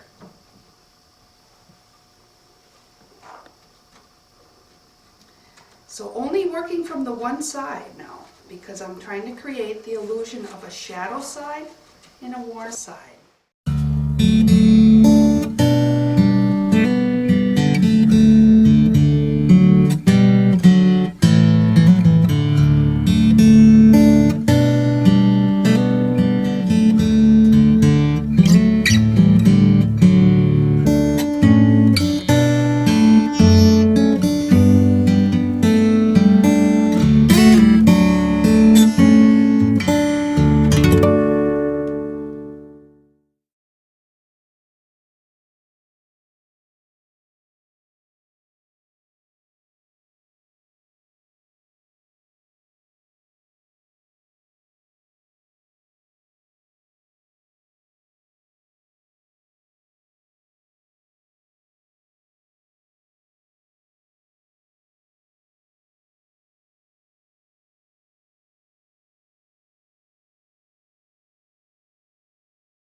We've actually created the feeling of a shadow.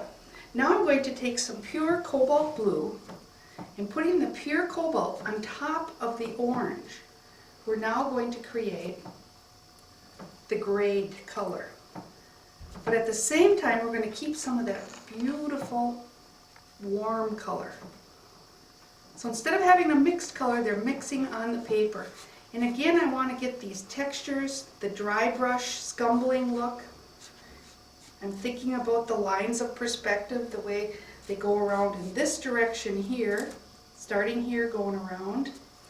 Up here, they're going to be straight across. And then as we move up here, they're going to start going around in the opposite direction. So this is how I paint a birch tree. All these pure colors mixed on the paper. And then if I want to give the birch tree a warm dominance, I might come in and put a little more of this quinacridone burnt orange on it. And if I want to give a tree a cool dominance, I'll put more of the blue. So you're in charge, especially when you're mixing the colors like this, pure on the paper. So I decided this is my most focal tree, so I'm going to make this tree much warmer. So I'm putting another layer of this quinacridone burnt orange on it. And like when I have two trees together, I might put this tree cooler, this tree warmer. Push this one back, warm colors, pull it forward. So now we have pretty nice. It's going to be white, pretty kind of mid-tone in the middle. I might even soften some of these edges with a little just pure water. So we have some lost edges too. And then the very last thing I need to do now is to mix up a very dark color. So I'm going to come in, mix up my quinacridone burnt orange.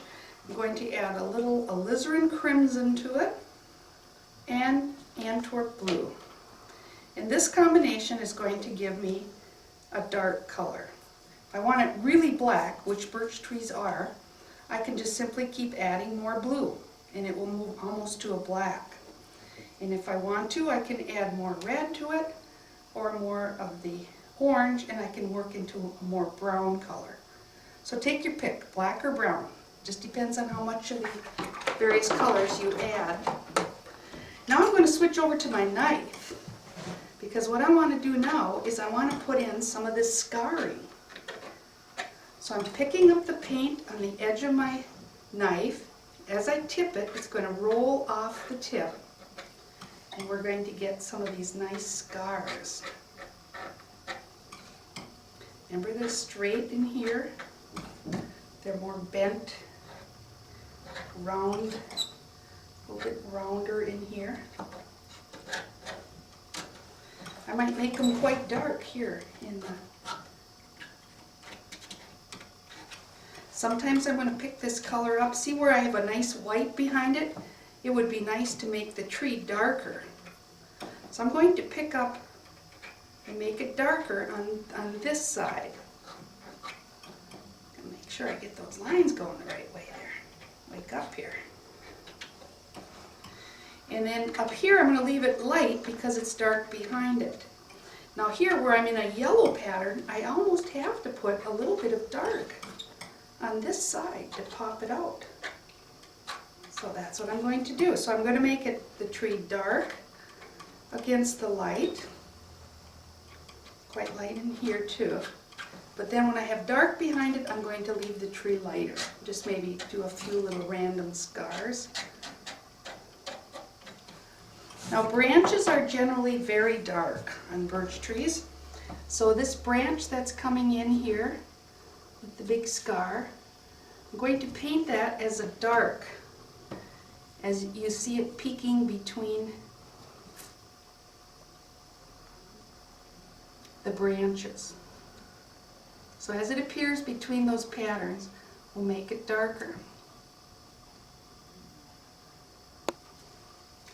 And then there's another branch coming out over here,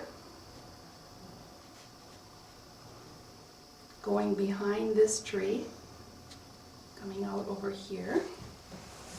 So as soon as we get some of these nice dark shapes attaching to the tree, that helps break up all these negative places into more interesting negatives. really going to start coming together real soon. Another thing you see on birch trees that's kind of nice, I'm going to clean off my brush here. You see little red spots. So I'm going to flick some spots on here like you would see on a birch tree. Then I'm going to drag my knife to make these spots into lines. Very subtle, you might not see it. Every now and then I'm adding some of this pure burnt orange, really warming it up. Oh, I love that color. I think I'd get tired of that color, but I just love it. So there we have a birch tree. And I would also use this knife idea to put in maybe a little low, some kind of a little bush here. And see, by putting this in front of the tree, I'll have to bring that down a little bit lower, we're going to start creating depth. We've got this into the immediate foreground, then this, then this, then this. And that's how you create depth. We don't want to line everything up all in a row. We want it to be all different levels. And we might even do some of this grass coming up.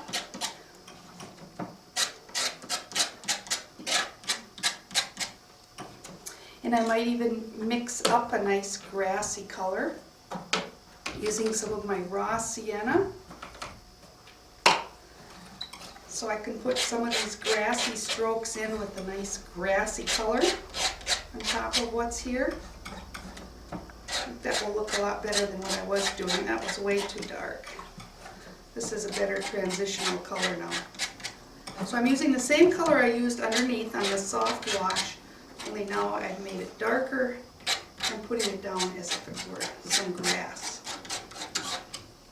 And often if I want to break it up with little teeny spots, I'll do that. And I might even spray a little bit to soften it up.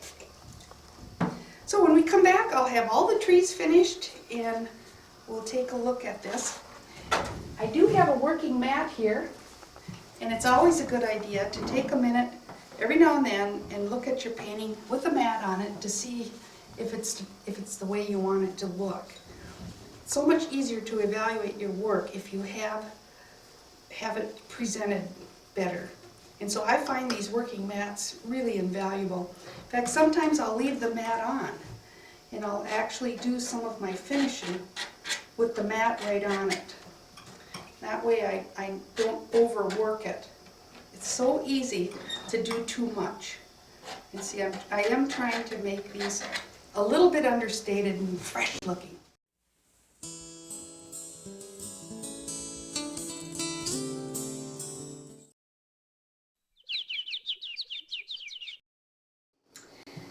Okay, we're here to wrap it up with our very last lesson. What you see here is one of my earlier birds in surf. And it doesn't have much color in it, but it does have some very nice value changes. And it's also designed to be in what we call a vignette style.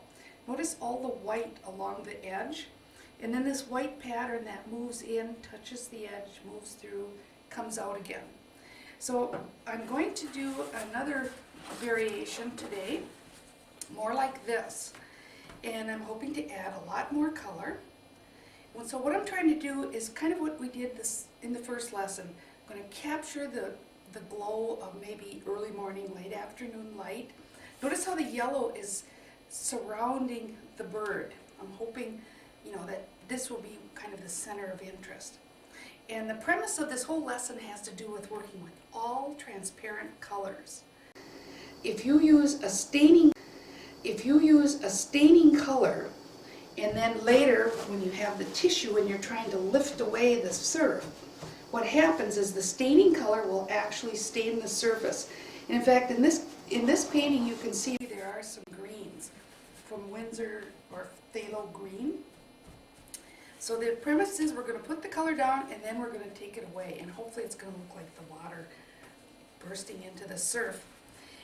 The other thing we're going to be doing that's different, especially in the water, not somewhat, we did this in the trees, but this is now the water. Remember before where I threw water down and I created a wet area versus a dry area? That is how I got these white, very white, crisp shapes you see through here. I wet the paper randomly by throwing in water and hoping that a few of these little white shapes would be saved, which are going to be our crisp whites. Then you'll notice I vignetted it with this very soft, wet, all the edges are soft and wet. Okay, we're ready to start here. So the first thing I'm going to do is I'm going to wet this painting down about 3/4 of the way. But then I'm not going to wet it beyond that because I'm going to do that wet-dry thing I talked about. I'm not going to wet the back of the painting because I have drawn in some birds here and I've masked over them with a white mask. It's called the Incredible White Mask. It's my favorite masking, and the reason I like this is because it dries clear, and so what you see now is the white of the paper. I don't like to use a masking that's green or orange or yellow, some weird color. I like it to be this white, and I want this to be really, really wet because we're going to be working with that wet into wet start, and then eventually we're going to put some dark colors in here that are going to turn into the surf. So it has to be wet. And I'm just going to start with the sky, and then I'll come and do that other wet idea later. First thing I'm going to do is I'm going to work with my transparent colors. So my paints are dry. That means I'm going to quickly moisten them with my sprayer. And I'm going to start out with my Aeolian yellow. This is a non-staining yellow color. Then I'm going to move into my permanent rose, and then I'll be using a little cobalt. Basically the same color triad you saw me start with this morning. Remember, I really want to punch this bird out. So I'm going to roll the brightest yellow right behind him, but then I'm going to trail off a little, because this is like this rays of the light. There might be just a little hint over here. Then I'm going to go into this very bright permanent rose, which I also activated on the surface of my palette here. Don't forget to do that. Oh man, there is nothing worse than getting streaks in your painting that you can't even clean up. So now coming in from the edge here, I'm going to have this purpley sky. But I wouldn't think of putting purple down. First thing I'm going to do is put down my pink. Then I'm going to put the blue next to it and let it mix together. So now we're going to come in with the cobalt. And then we're going to come in with the cobalt here from the edge. I'm going to try to stay out of my yellow.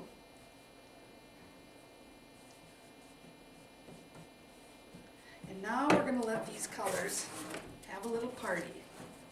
If they're not moving fast enough, remember to have your fine mister handy. So we're just going to tip this back and forth and let gravity do its thing again. And we want these colors to start mixing together. We're looking at some purples finally. We might even start seeing some yellows in here any minute. Oranges, excuse me. Ooh, I like that. That's what we like. So we're going to let these go back and forth. And it's really strange. When you first do this, the colors look so gaudy, but they actually start to glow after a while. Okay, now I'm ready to think about the possibility of maybe taking out a streak of white. See, when I don't take out the white, that's a lot of color to leave there. But if there were a little streak of white going out, it would be a lot nicer.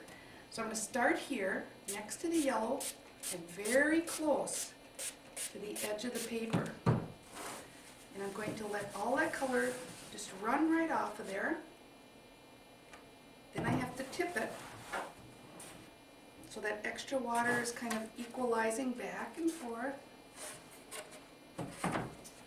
Now I like that better, with just a little bit of light coming in there. And I might even do a little bit of a shadowy cloud-like pattern. Maybe even lightening it up a bit behind the bird. See, the white of the paper is going to be your lightest light. And that's going to draw the most attention. So I always like to go back to a little bit of the light. Oh, I do like that so much better. Let's do it over here on the other side too. That white, let's start with that white and let's pull out a nice little streak here. Let that roll a bit. We're going to tip it back and forth. Again, I think I'll just have like a little more clouds coming in. Now we can't let this paper dry. I'm going to have a big major surf breaking in here. We have to keep it wet. As soon as the paper dries, you can't lift anymore. So I'm going to lift away what's probably going to be in the surf area here. And then I'm going to lift away a little cloud pattern up here. So there's our little beginning. We've captured the mood. We've got some nice color in the sky. And if you think this color looks kind of bright, remember it's going to dry about 20% later. So you always have to push it a little bit. Now I want to keep this area really wet because I'm still going to put all that crashing color for the wave. Okay, now we're ready to start thinking about those interesting little patterns of white. I'm back to using my oriental brush, and right now I'm just using clean water, and I'm throwing down lots of water. You would not believe how much water I am throwing on here. Lots of water. The idea is some of this is going to stay dry and some is going to stay wet. So it's all random. And then I'm thinking it would be nice if we had a little white pattern that moved off the bottom of the page here. So don't be stingy with this. The biggest mistake students make is they don't throw enough water. It takes a lot of water. And I want the rest of this to be wet and vignetted, very soft. So now I'm going to make sure the edges of my paper are wet. All along the bottom and all along the sides here. Now we're ready. This is when it really gets exciting. So now I'm going to go into only my non-staining darks. The first one I'm going to start with is my Antwerp blue. Oh, this is an incredible color. I'm probably not going to use cobalt anymore at all. Cobalt is just a wimpy little color. It's great for the underpainting in the sky, but now I want some real darks. And there are only certain colors that will give you that full range like that. And really, Antwerp is the best. So I'm going to start now with this Antwerp, which also moves in water. And I'm just going to start throwing this, literally throwing this color. Or if the throwing isn't working, remember you can just draw it on. And then as that wave crashes up, it's going to create these round-like shapes like this. And then we're going to have a bigger wave. So I'm thinking now in terms of several waves. One smaller, one bigger. This one's going to be a little bit higher.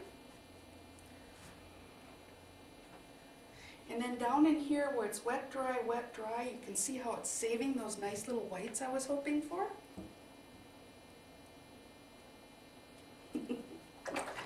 The other thing I want to do is I want to get a little bit of the feeling of sand down here. So I'm going to go into some raw sienna. Not as bright a yellow as I used in the sky, but this raw sienna. And this gives me kind of a sandy color, kind of a nice earthy yellow. And then I'm going to throw just a little bit of the permanent magenta into that to warm it up a bit. And that repeats some of the colors here in the sky. So now we got our sand. So let's go back and concentrate on this wonderful wave that's crashing. Ooh, man. I want to take the color off the edge of the paper. I wanted some of that blue to kind of literally go off the bottom of the page too, so that's okay. And we'll leave some lights here on the edge moving in.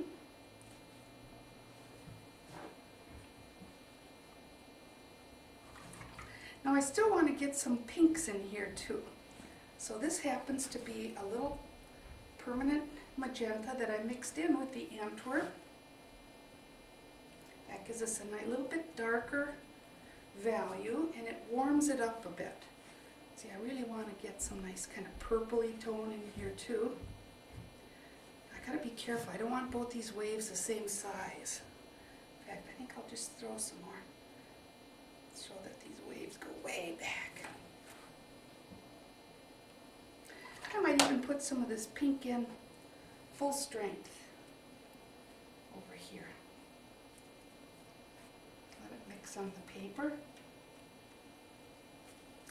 Now we have to think about lifting this away before we don't want any drying to take place. So I'm going to re-moisten some of this area here, and I'm going to come in and start lifting away this wave before, as soon as it soaks into the paper, then we won't get back our whites. And I really like lifting with tissue. I think the tissue does such a nice job. And I keep turning it so I'm always on a clean surface. Can't use the same tissue forever.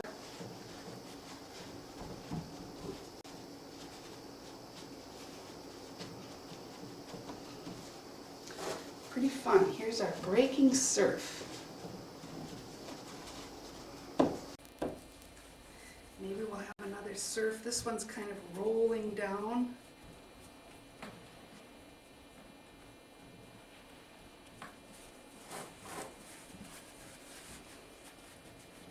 If you're looking for a little more action, if you find yourself getting sleepy, just try fast forwarding this. It's pretty fun. We like it better on fast forward. Okay, now we're getting some action here. This is the part that's so fun. Coming in with the tissue, lifting it away. Now, every time I lift it, it's starting to dry out. So notice I've got my fine mister handy. I'm going to keep it wet, especially in that wave area. And down here now, I've got a lot more water than I need. I'm going to lift up a little bit of this extra moisture because I don't want it to be bleeding back. And if any of this bleeds underneath your board, it's always a good idea to lift that up, or you're going to have some strange bleed backs coming in from the edge of your paper. Now I need to get much darker. This time I'm going to go into my palette and I'm going to get a very rich concentration of this color. So now this time when I come in, I'm going to really try to create some darks. See, and I might even throw some of this dark down underneath that breaking wave. I'm always thinking about the movement. The movement is always this long, sweeping. The water comes in like this, and then it sweeps up into this motion. See, now the more contrast I can get in here, the whiter those whites are going to look.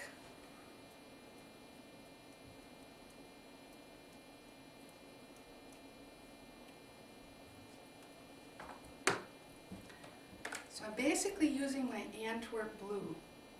I like what that purple did. I want it really, really dark here.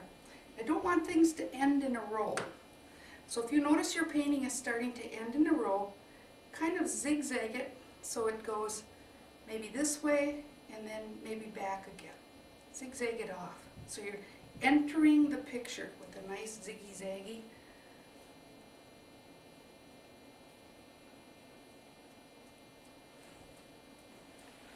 Now we're almost to the point where I'm going to start taking handfuls of water and crashing it.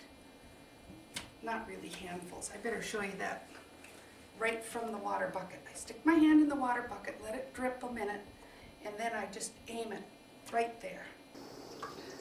Let it drip a minute, push it right down there. maybe another one right in here. So what we're trying to do is really activate that color so we can lift away now, even whiter. We want the highest contrast possible. Hopefully I can get right back to the white of the paper. So be careful not to use any staining colors.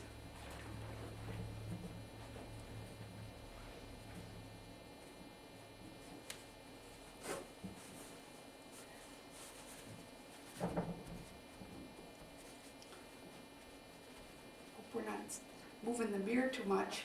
You might want to consider taking a Dramamine, especially if you have problems with seasickness.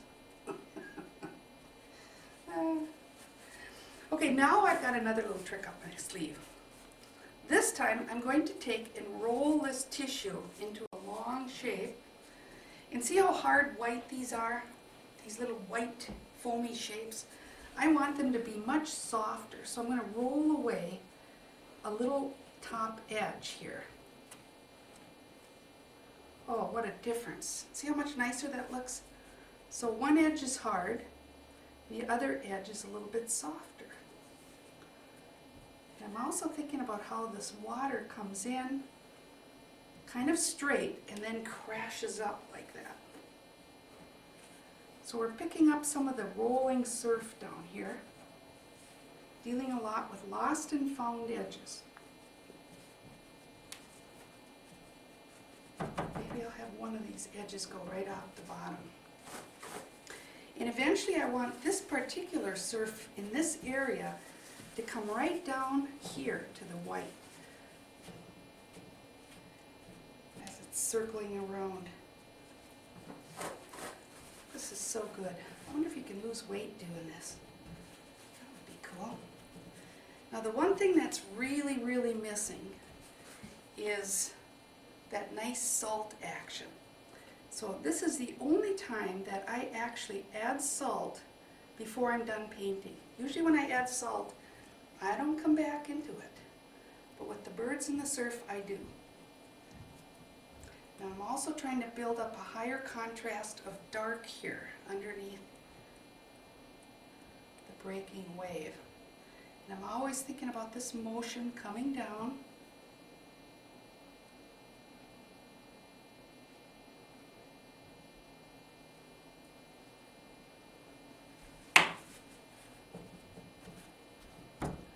Okay, this is my popcorn salt and this is my regular salt. So the first thing I'm going to do is I'm going to start with the regular salt. And I'm just literally from this white kind of flicking it in, almost like the foam. See, it's just flicking it. And some of it is going to go in the dark, but all of it's going to start from the white and break in. And then all along these little white shapes down here, I like to put in just a little bit of salt right into the white shape. Again, we're going to have another flick. Look at this. This is starting to be two parallel lines. Oh my gosh. We can't have that. Plus it's too straight. We need to break that up a bit. Again, this is getting very dry because I keep lifting it away. So I'm going to mist into this a bit. Keep it wet so I can continue to lift away. So I'm looking now for the interesting lines of movement. I want this to break. Big foamy mass here. These are ending in the same spot. I think we better trail this down a bit. This is starting to look a little different now. This is good. Maybe I could cut this one back a little bit. Straighten it up a little bit on top. See, I was trying to get away from those two parallel lines there. Lots of variety, that's what we want. Maybe we can get this to be lifting up a little bit too. Now I also have some popcorn salt here. If you recall, the popcorn salt is very fine.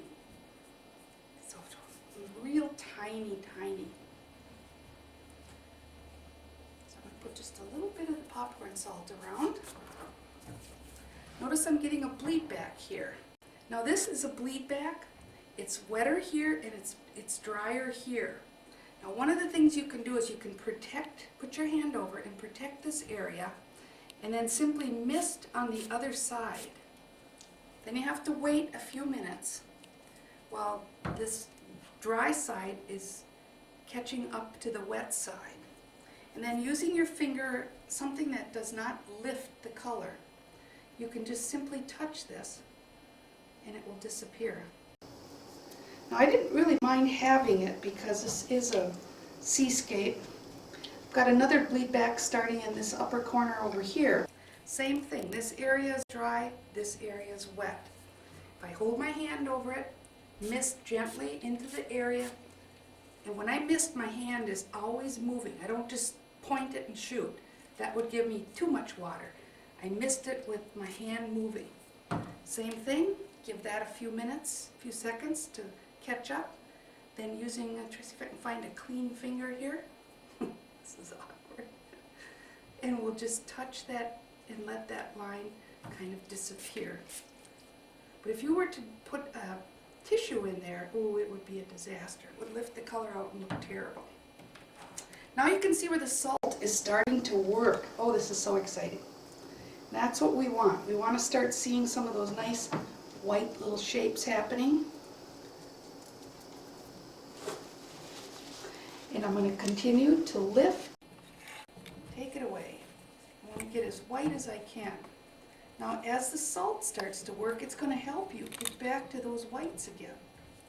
So then the next thing I look at is what's a lost edge and what's a found edge. Now I like it as I'm moving along here. This is a found edge. Let's make a lost edge. Here's a found edge. Let's make a lost edge. This is a beautiful lost edge right here. Let's let that remain as a found edge. So we're always looking for those variations. This is a very long found edge, but you know what, I'm going to leave it because it seems to be working. Mist this up a bit down here where it's hitting.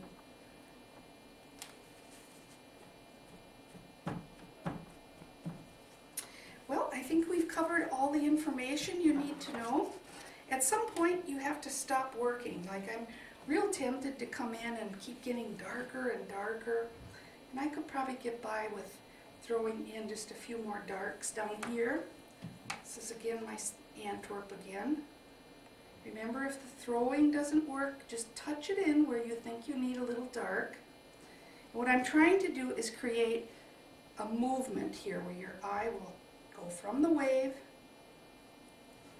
and maybe zigzag down here and go off the bottom of the page. So we've got a zigzag to lead us in here. That would be nice. Soften that a bit. Maybe we could have a few more dark shapes coming in here, lifting up into the wave. But you reach the point where you have to quit pretty soon. And I think we're at that point. Well, this is going to be a wrap-up on our birds and surf. And as you can see, it's all dry. I like what the salt did in terms of creating movement and that nice energy. Works out great. The masking is ready to come off. And I just grab it, and if you put it on nice and thick, or if your masking is old, my masking is kind of old. Plus it just flew in an airplane, that's a problem. Usually it'll just peel off in one fell swoop. Now the reason I had you mask the birds first is in case the birds fall into a dark area, then they will become light against dark. Well, as you can see, most of my 3 birds ended up in a very light area. So that means now I'm going to have to make the bird dark. But over here where the bird is lighter, it happens to be in kind of a semi-dark area. You can see how he shows up on this side, but not on that side. Let's quickly paint this bird in. Again, I'm wetting the shape first.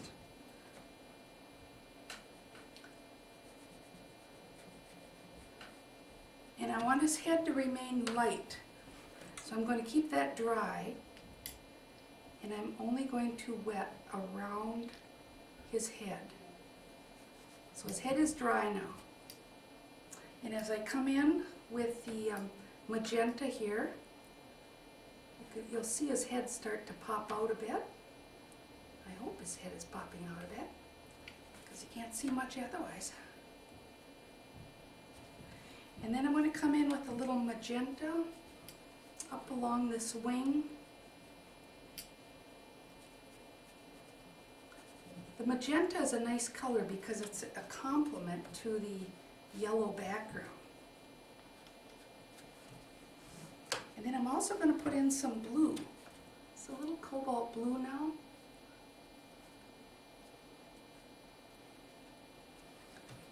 Let's go back to the magenta here.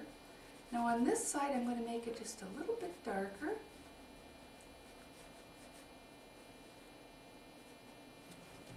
And then I'm really going to taper it off out here, because the wing is moving, to give the feeling of some movement. That's another reason I like to wet it first.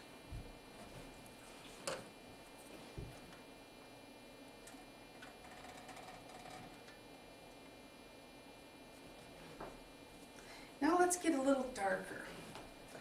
You can always get darker, but it's hard to get lighter. So I'm going to put a little more blue in here, a little more blue under here, a little more blue under here.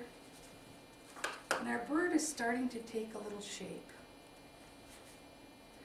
And of course, being the realist I am, I'm probably going to come around and fuss a little more. I might even add a little grayed down color, just make it a little bit darker. The wingtips are actually quite dark. We'll add a little touch of that in there.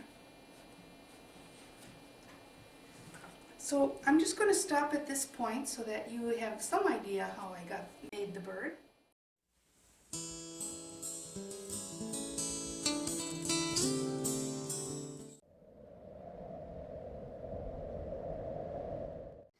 Okay, we're about to start our final demonstration, and what we're moving into now is the time-honored way of working, which is layer after layer after layer. And it's very, very important that you use the Arches paper for this, because remember I mentioned that Arches holds the color after it dries. So when you put another layer over the top, the color underneath does not reactivate. So I started with this background layer to identify the time of day, this distance, and then we'll layer in the shadows on the banks, and we're going to layer in reflections, and we're going to layer in the shadowing on all of the trees. So there may be 6, 7, 8 layers on here before we're done. And we don't want the color underneath to keep reactivating, because every time that happens, the colors mix together and it gets muddy. Much better to have a transparent layer over a transparent background color than to have that color reactivate. So the way we're going to start is this lesson is going to involve a little masking. So I just wanted to point out to you a couple of informational things. First of all, when snow is on a tree branch, and this is a beautiful photograph here, you can see that there are these fingers that reach down where the different branches come out. So we're looking at many, many, many little fingers reaching down. And to accomplish this, I'm going to use my clear masking again. It's called the Incredible White Mask, my favorite one. And then I always keep these in a little zippered bag, because this often will leak. And that way it's protected in my bag. If I happen to be carrying it with other items like my paint or brushes, I certainly don't want this leaking onto my brushes. It would destroy them. So I always keep this in a little zippered bag. And then even if it says to shake it vigorously, which often the directions do, never shake your maskoid. And what happens is somebody wrote that information who's probably never going to use the product. What you have to do is gently stir your maskoid, because by shaking it you get aeration, and then you get little bubbles, and then those little bubbles break and you've got little holes. So we always want to just gently stir it. Another little trick is to take a brush that, always use a man-made brush. This brush is 100% acrylic, man-made. You would never use, for example, the brush I used, for example, this cheap oriental brush with a real natural. You would never use this. One time and you'd have to throw it away, because this will actually absorb the masking into the bristle itself and destroy it. With man-made, 100% plastic, you soap it up. I just use these little bars of soap. With the soap on the brush, I immerse it into the masking, and I can start painting the actual shape of the branch. So let's say this happens to be a branch of the snow.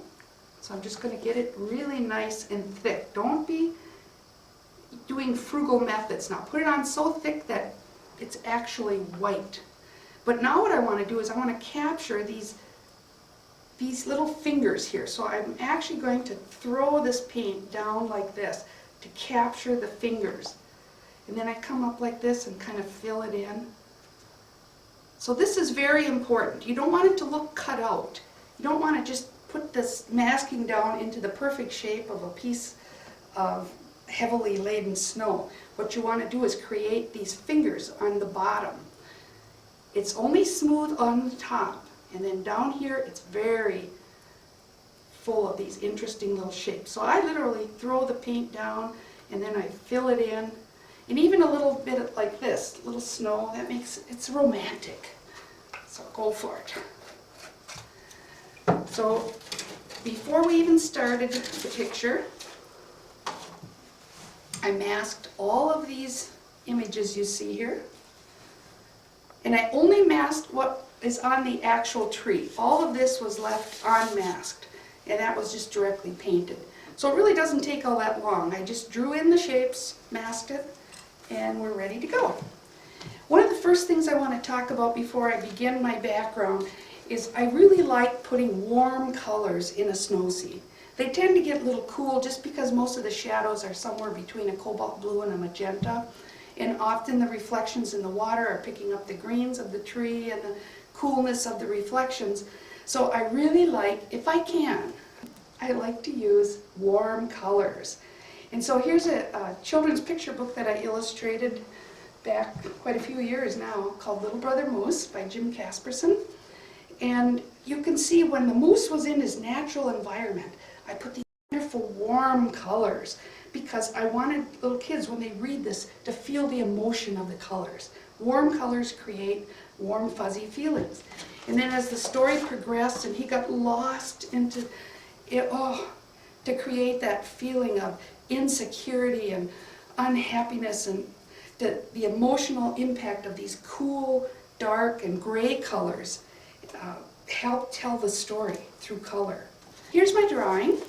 And when I was developing this, what I did is I took some of the imagery off of this tree, and I'm going to enclose a copy of this in the video.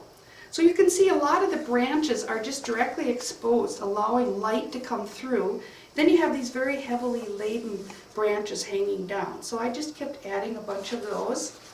And then I'm also going to include in this image where you see just a little, your cheerful little Christmas tree, and I love this little guy down here. If you're wondering why I call it the Jordan tree, 10 years ago when I was doing a demonstration, I received a phone call and found out I had a grandson named Jordan. So in almost every painting I do of a snow scene, I always add a little Jordan tree. So the first thing we're going to do is we're going to wet the sky. I'm not going to wet the back of the paper because I want, whenever I work with masking, I only wet the front. So I'm going to wet many, many times because I want this to be a nice, smooth feel here. So just keep wetting it.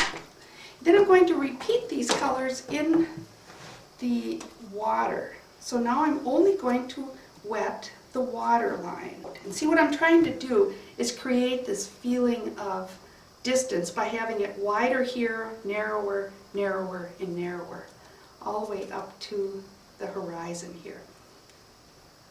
Now, as I put the color down, it's only going to follow where it's wet. So it's similar to our first lesson. I'm going to stick with some very transparent colors. This is my yellow, my Aeolian yellow. What I'm going to do is have a focus of light coming through right here. And of course that color is going to go into the water. So we're going to pull some of this yellow into the water. And then I'm going to go to my quinacridone rose. And remember now, when you go from the water into your color, you'll always activate it on your palette, so you don't have any fresh streaks of paint. And this time I'm going to do kind of a bullseye effect.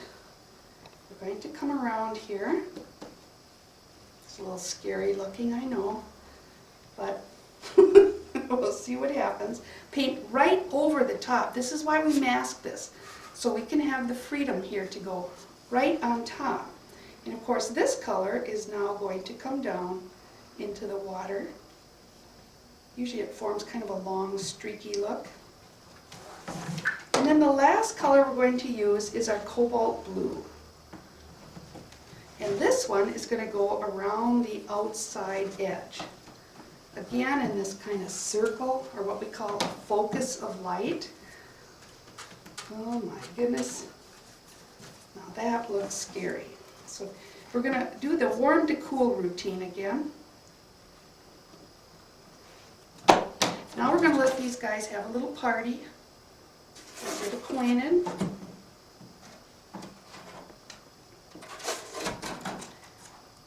And it takes a while for these colors to get acquainted. It doesn't just happen right away. It's got to go back and forth a few times. And because this is masked now, I'm going to push it with my finger. Here too, I want some of this color to blend into some nice purpley colors. You know, the next thing I want to do is I want to get some whites back.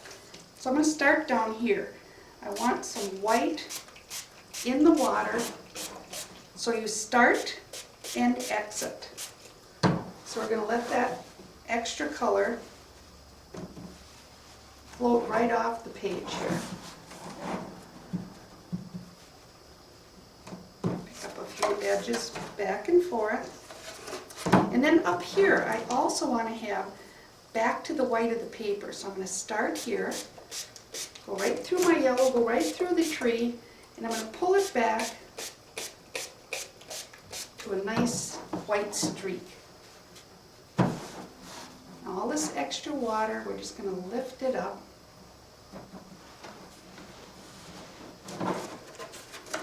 Let it go back and forth a bit. Now this is far too dramatic. I'm going to start here, and I'm going to start with next to the yellow, and I'm going to pull out some of this color. Because I want to add more colors. I've got to get more of this color out of here.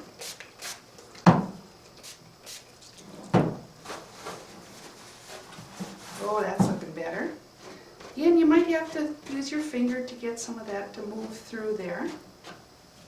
Oh, that's looking better now. Now we want to get some of that mist rising up.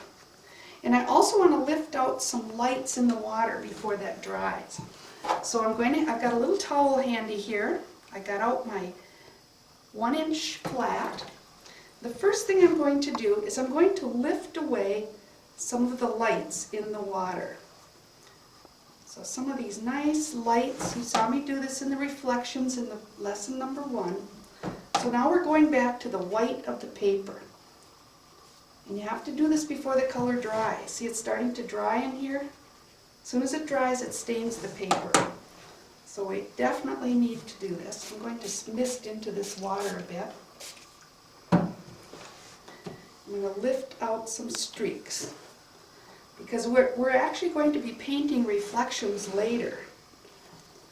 But I don't want to have no whites left. We have to have these lights. Very important.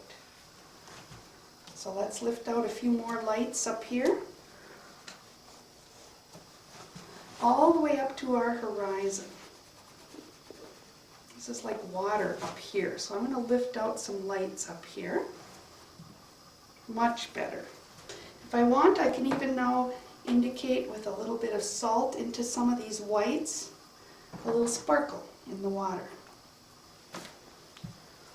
Okay, now up in here what I'm going to do is I'm going to take some tissue and I'm going to roll up like a misty feeling.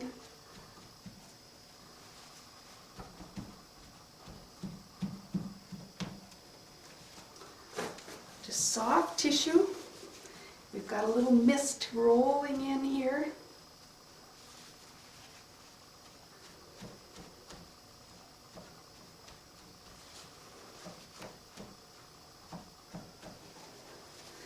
And now I'm going to take my favorite little brush for making trees in the distance. This is the same brush I used for masking. It's called the script brush. I'm going to take and make some nice greens. This is my areolan yellow, little cobalt blue. And then I've got some of these leftover colors here that I've grayed down. See, with the little yellow put into the blue and the pink. See, I've got a nice grayed down purple. That's going to work great. And then maybe I'll even have some trees that are really bright yellow greens here. So the first thing I'm going to do is kind of indicate that we've got some kind of yellow-green yellow-green pine trees back here.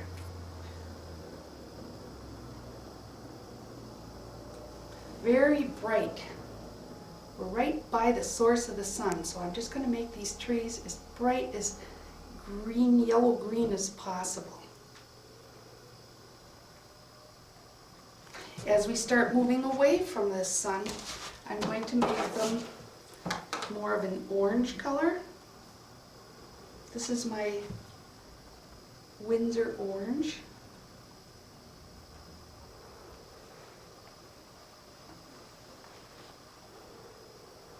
So this is the brightest bright here.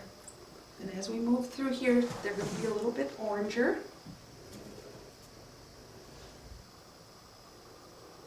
It's pretty colorful, but a lot of greens are going to go in this later. And then as we move off to the edge here, we're going to get a little bit into the greens. Now we're going to have some greens happening here. And this tree is going to dominate the picture. So all we're doing is kind of indicating that way in the background are some trees. You don't have to do too much other than just a little suggestion. Now as we're moving along here, now I'm going into more of the greens.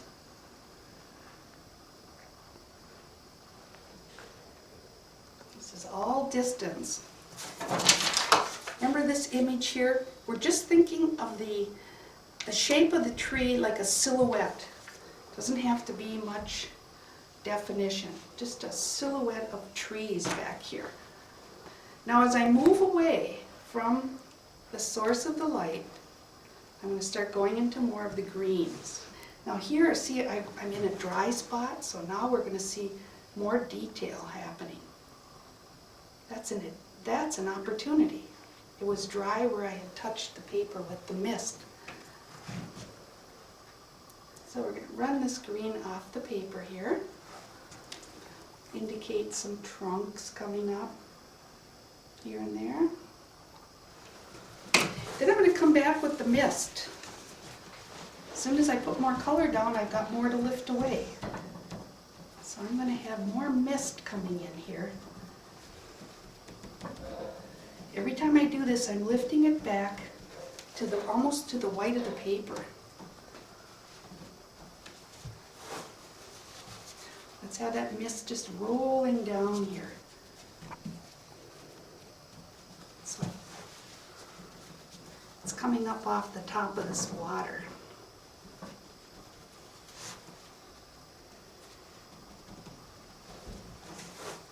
Same in here. This mist is going to come right through the trees, come out over here. And now I mix that kind of purpley color I'm going to see if I can't suggest some purpley trees way in the distance here. Let's move that mist in. Put it down, take it away. There, and this is going to be finished. This part of the painting is actually finished. So it's okay to play with it because this is the finished part. So now I'm going to pull some of these nice purpley colors way over here on my distant background here. And what I'm going to do is I'm going to take my fine popcorn salt.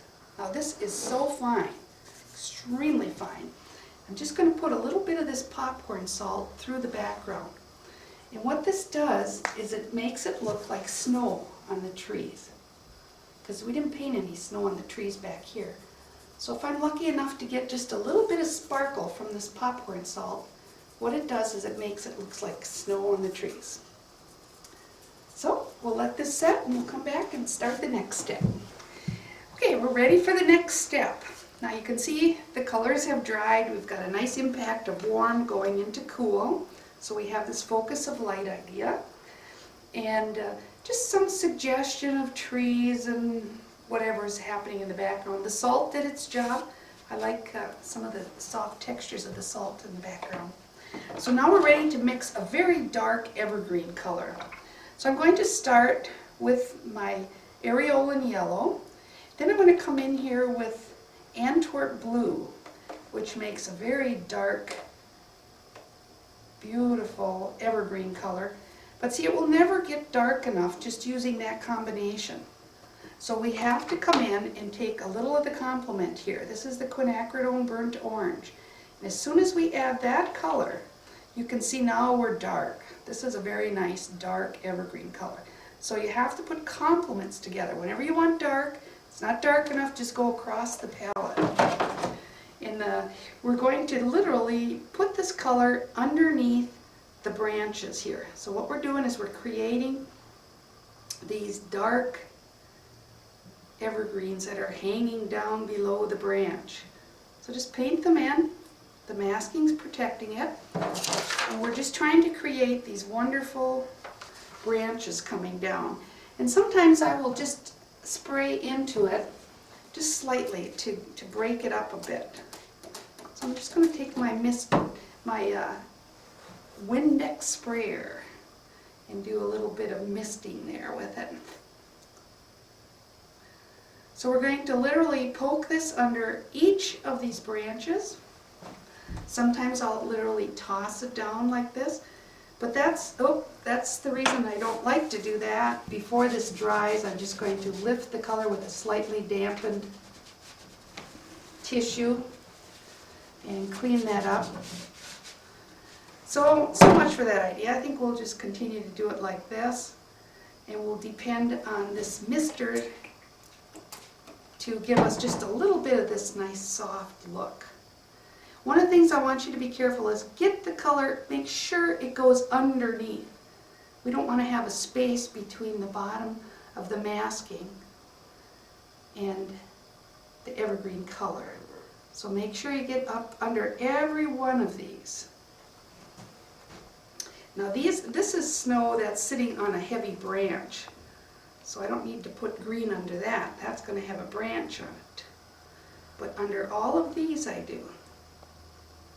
There'll be a little, even here in the snow itself, there's going to be, as you can see here, I'll leave that right there, you can see there's going to be even some greens under here, because that's a big branch that's sitting right out there. Quickly move into my little Jordan tree here. In this one you definitely have to use a direct painting style, because underneath each one of these little slim branches sticking out, we need to put some green. So just put a little green, nice dark green under each one of these little branches. You can see how quickly it goes. You actually do the work when you're doing the masking. This is a piece of cake. And there we have our little Jordan tree. The only other thing I want to show you is this. On the sun side, I want you to come in and add after you've put all these branches on, I want you to take and add some pure yellow. See, this is a little pure Rollian yellow.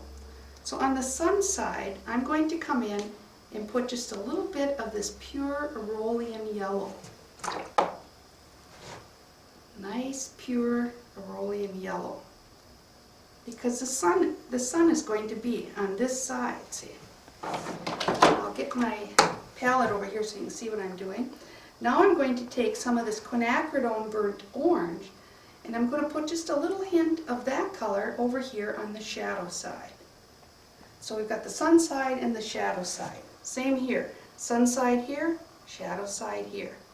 So I'm going to poke in a little bit of this orangey color over here. And it's just all an illusion. We're trying to create the feeling of the sun on one side and the shadow on the other. This is called the palette knife, or a painting knife. It's actually about a number 4, and I think you can see it's got a little bend in it here, and it has a flexible tip, rounded flexible tip. Ah, and I just did a good job here, dripping some color right in the middle of our water. Again, if you have a damp tissue, very gently lift the color before it dries. Shouldn't be a problem. Okay, so we're going to work in this area right here, and what I'm going to do now is I'm going to make some of these wonderful old crusty branches that are coming out from the tree. This is what looks like a pine tree to me, when you have these branches that just, I mean, you can hardly walk under a pine tree. They're so full of these. And so I'm trying, that's why I use a knife. I can start, I can make it nice and thick if I want it, and then as we come out I can stop, I can turn, I can make the angle as crisp as we want. And see, you're frequently going to see these branches coming out, and then by turning I can get these real skinny little ones. So every one of these that has a branch coming under it, we need to paint this nice dark branch. And the other thing is we've got the trunk itself here. So I'm going to take and paint in this dark trunk coming down. And then frequently these branches will just be coming out all over the place. So I'm going to try to follow my pencil lines here, seeing as I drew them in. They're not going to erase, so I'm going to have to paint over them. And it won't hurt to have a few of these branches just sticking out at the bottom. Frequently you see a few of these.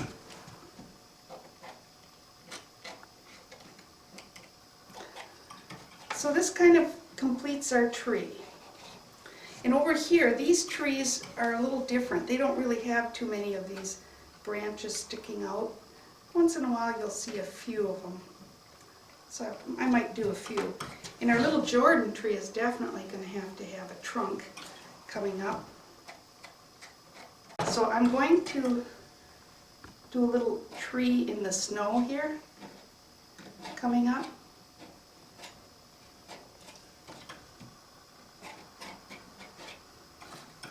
And there might be another little tree coming up from behind here. Another one coming over here. So these little trees that might just be poking through the snow are really fun to do with this particular tool. When we come back, we're going to leave the masking on, and then we're going to start working on layering in some of the shadows. Okay, we're ready to come back and work on the shadows. To do the shadows, I'm going to be working with basically cobalt blue and permanent magenta. So I like to work from what I call a puddle method. So I'm going to have a puddle of magenta and a puddle of cobalt blue. Now cobalt blue is the perfect primary blue. There's no yellow in it. There's no red in it. And of course magenta is already a mixed color. This of course has a little pinky red mixed in with probably a little either cobalt or French ultramarine blue. Then if I want a little intermittent purple, I might even add a little French ultramarine to the magenta. So that's my puddles right there, ready to go. When you think about the light source coming from behind, that means most of our shadow is going to be along and above the snow here. So it's almost like when we painted the rocks. We're going to have a mid-tone dark along the base, and then it's going to reach up to the top of the snowbank that's going to remain lighter. So that's what I'm doing right here, and I'm going to warm it up a little bit. I love using the magenta because it does warm it up quite a bit. So between the two colors, that's about what we're going to use. Over here, there's the top of the snowbank here, so this is going to be in some cool cobalt. Some nice cast shadows probably coming down here. See the source of the light coming through. This is going to have some interesting little patterns here. Cast light. Here too.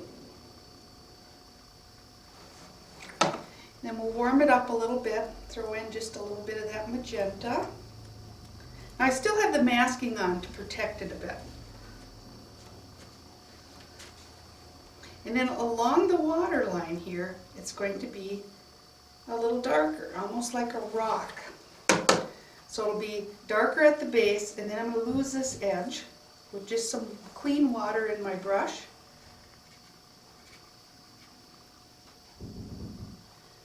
So we're still keeping some of the white of the snow. We're getting the shadow into these dark areas here. That's going to be our deepest shadow. Flick a little shadow back here. See, I almost have to put a little shadow along the top of this white, the top of the snow here, on the branch. And we're going to throw some of this pattern as it comes out. So it's stretching it from that light source. And I'm going to warm it up again. I'm going to throw just a little bit of that magenta in there. Don't like my shadows to be too cool. So by throwing in just a little bit of that light, that'll be good. And then over here, because we are away from, there's not much happening over here, I'm just going to make up some cast shadows with lost and found edges. Throw a little color over here.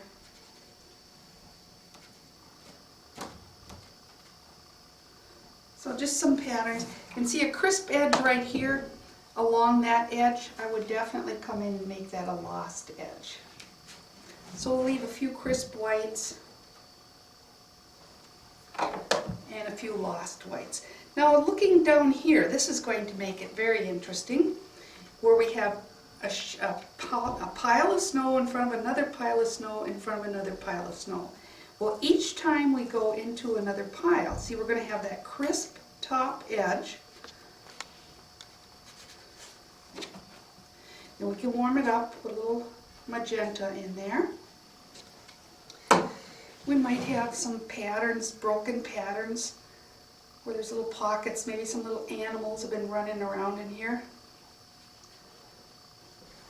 But then we want this top edge to be lost. So see, it's a whole series of lost and found here. So I'm going to start in this little area. So we've got the crisp, dark edge here. Let's throw a little more color into this. And then we might have some broken shapes here. But then we're going to wet the brush, shake it out, and with the extra moisture here, we're going to lose that edge. So we now have a continual graded wash going from dark mid-tone to light, dark mid-tone to light. And that's how we can create this depth. Okay, I just added a little more shadow in here. And now I'm just going to throw in just a little bit of some more darks. That was a little magenta. Here we have just a little more cobalt. I really like to break that up a little bit. With a little, remember, everything's going to dry 20% lighter. So you can see how we've tried to capture each one of these with the light hitting the top. Some of the edges are melting into some of the edges.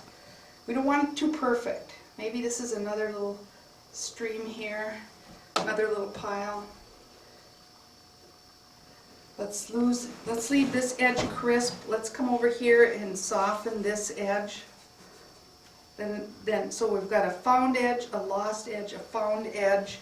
Same here, we've got found edge, lost edge, where they're bleeding into each other.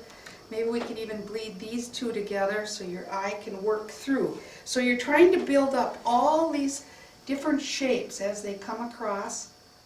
Here we have another little point of land coming out. Shake out my brush, pick up the edge, lose the edge. Every now and then throw in a crisp edge, something interesting. Maybe some little crisp edges here and there, in here. And then before this dries, I like to add just a little sparkle. So close to the top edge where my white is, I'm going to throw just a little bit of regular salt. This isn't the popcorn salt now. This is the bigger grain, the regular table salt. You might just grab a little color out of there with a tissue. Anything to create texture and interest, going between warm and cool, found edges, lost edges, different ways to move back into the picture. Okay, now at this stage, all of the masking's been removed, so we have these awful starry, flat, white shapes. And just like here, we want to create a feeling of depth, that this is behind this, this is behind this, this is behind this. We want to create that depth. So the way we're going to do that, we're going to take, and for example, if this branch is behind this branch, what I'm going to do is I'm going to wet this first, just with plain water. And I usually do several at once because it happens quickly. So just wet enough that you're going to have the color flow. And again, using my combination of cobalt blue, a little puddle of magenta, I'm going to start with the cobalt blue. The first thing I'm going to do is, coming up from the shadow side here, I'm going to take and push a little bit of that cobalt blue.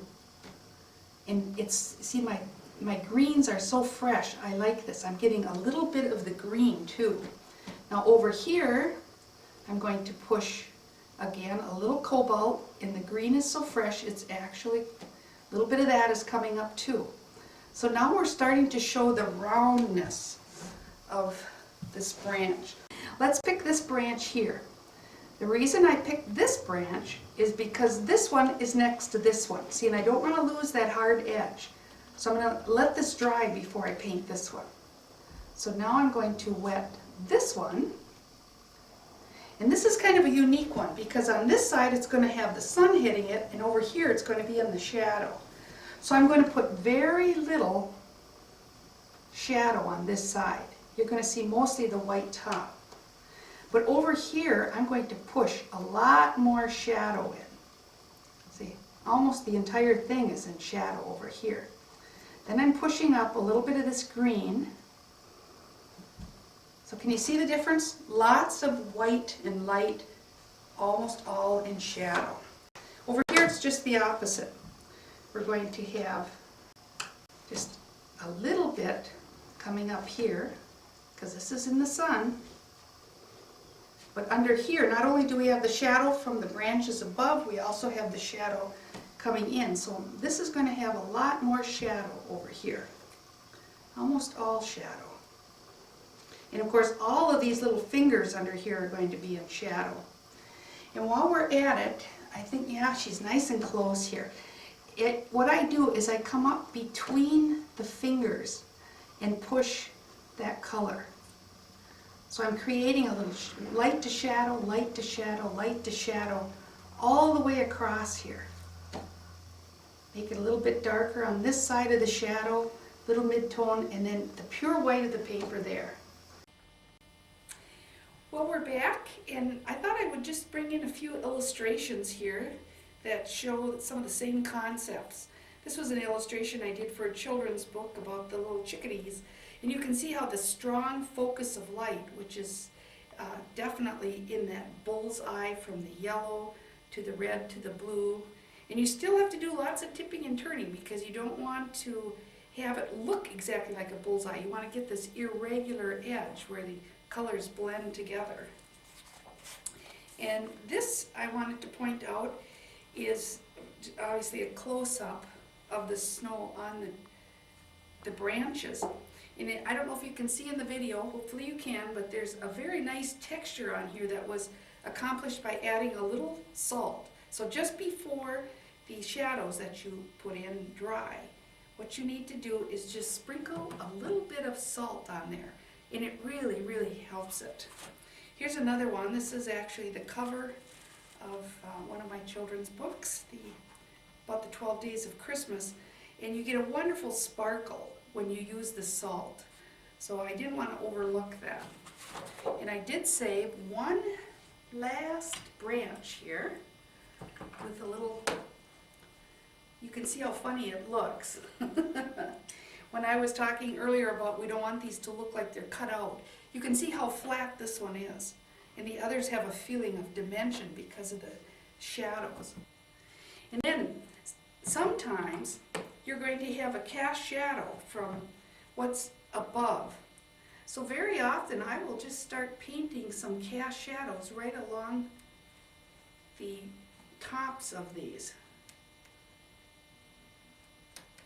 You always feel like you're destroying something when you do this. It's a little scary. Now this is just straight cobalt blue, but I really think it's worth it. So just remember there's going to be all kinds of shadows. This is going to cast a shadow onto this. And eventually this all works together to give a feeling of depth.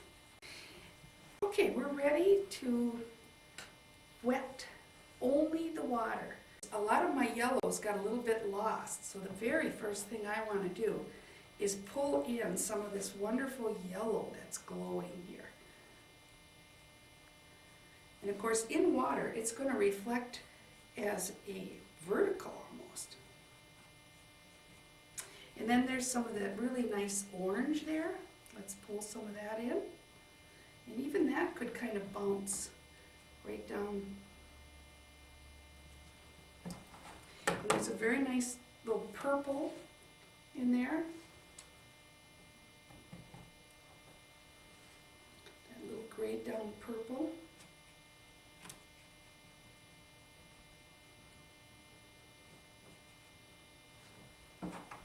We could even intensify a little bit of that pinky tone.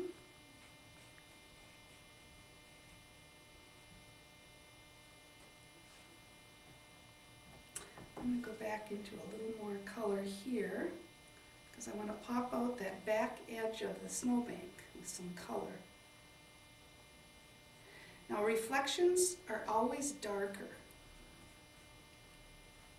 Some of that orange could show up down here. So these blues down here can be even more blue. And a little purple added. Back to some blues here. Blues in here. And what I'm going to do is even go into some French ultramarine blue. It's a much darker value. Cobalt really doesn't get dark enough. So I'm simply going to go in here with a little French ultramarine to make it even darker. Remember, everything's horizontal in the water. Okay, now I'm going to put a little purple because that blue is just too raw. So I'm going to warm it up with just a little bit of my magenta.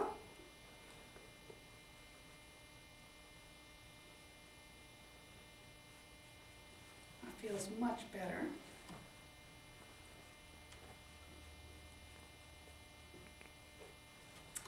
Now we're ready to start throwing in some of those colors from the pine trees. So I'm switching to the brush that throws the paint now. This is my cheap Oriental brush. I'm going to throw in. Now remember, if throwing doesn't work for you, you can just simply do it by touching. You don't have to throw it. That's just something I enjoy doing. And then every chance, this is very light here, so I'm definitely going to want that to be a little darker. So we're going to have a nice contrast. Then I'm going to throw in some pure yellow to get some greens. I'm going to throw in some pure quinacridone, warm that up a bit. So I do want to have some of this real dark coming in here.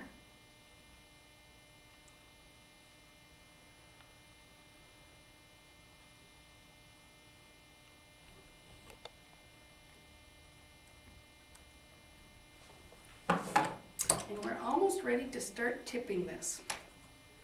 And let these colors have their own little party.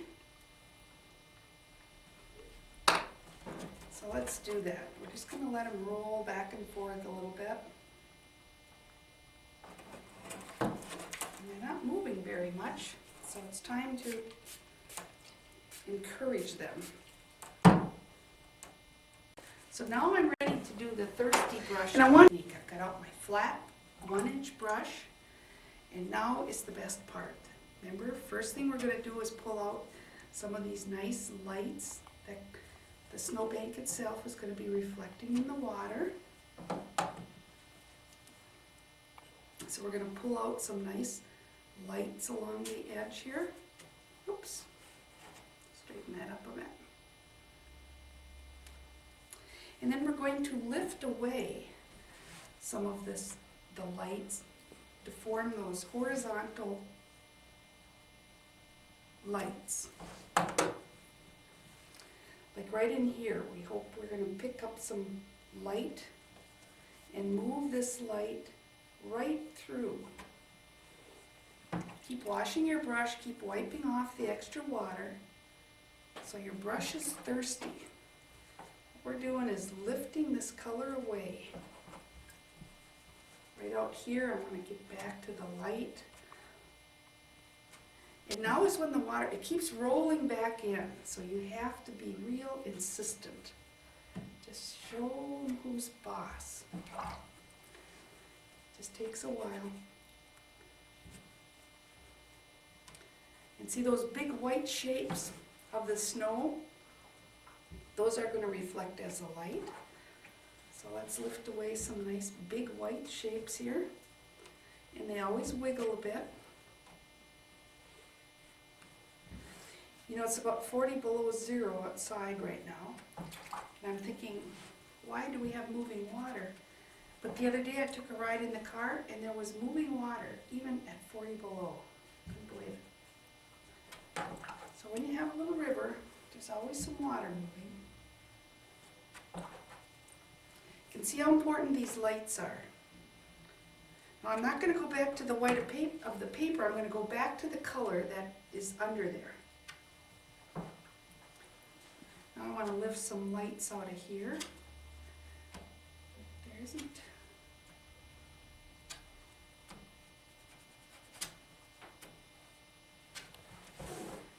And I do have this hard edge that goes for a long ways up here, so I'm going to soften this a bit. I'm going to leave it crisp in some areas and soften it towards the edge here. So we're almost at the end. I think that's about as much as we need to lift. And it gives those great sparkles. And just in case you have an accident and you end up with a big drip, then you might have to come in and do just a little bit more lifting. See, now look what I did. I lifted that into 3 equal parts. Uh-oh. Time to check this out. Let's make this one a little bit bigger. Let's create some more interesting small shapes next to it. Maybe wiggling back and forth. So we don't want to break it up into equal parts. That's a bad thing. And then the last thing we're going to do is we're going to take our salt. I'm going to put the salt only in my lights. Okay. It's still wet, but let's see if we got to give it its best foot forward. So there you see our little snow scene with the map. And when these sparkles from the salt come through, it'll be even better. And my greatest hope is that you'll keep an adventurous attitude, have a great time, keep it fun and free. Good luck.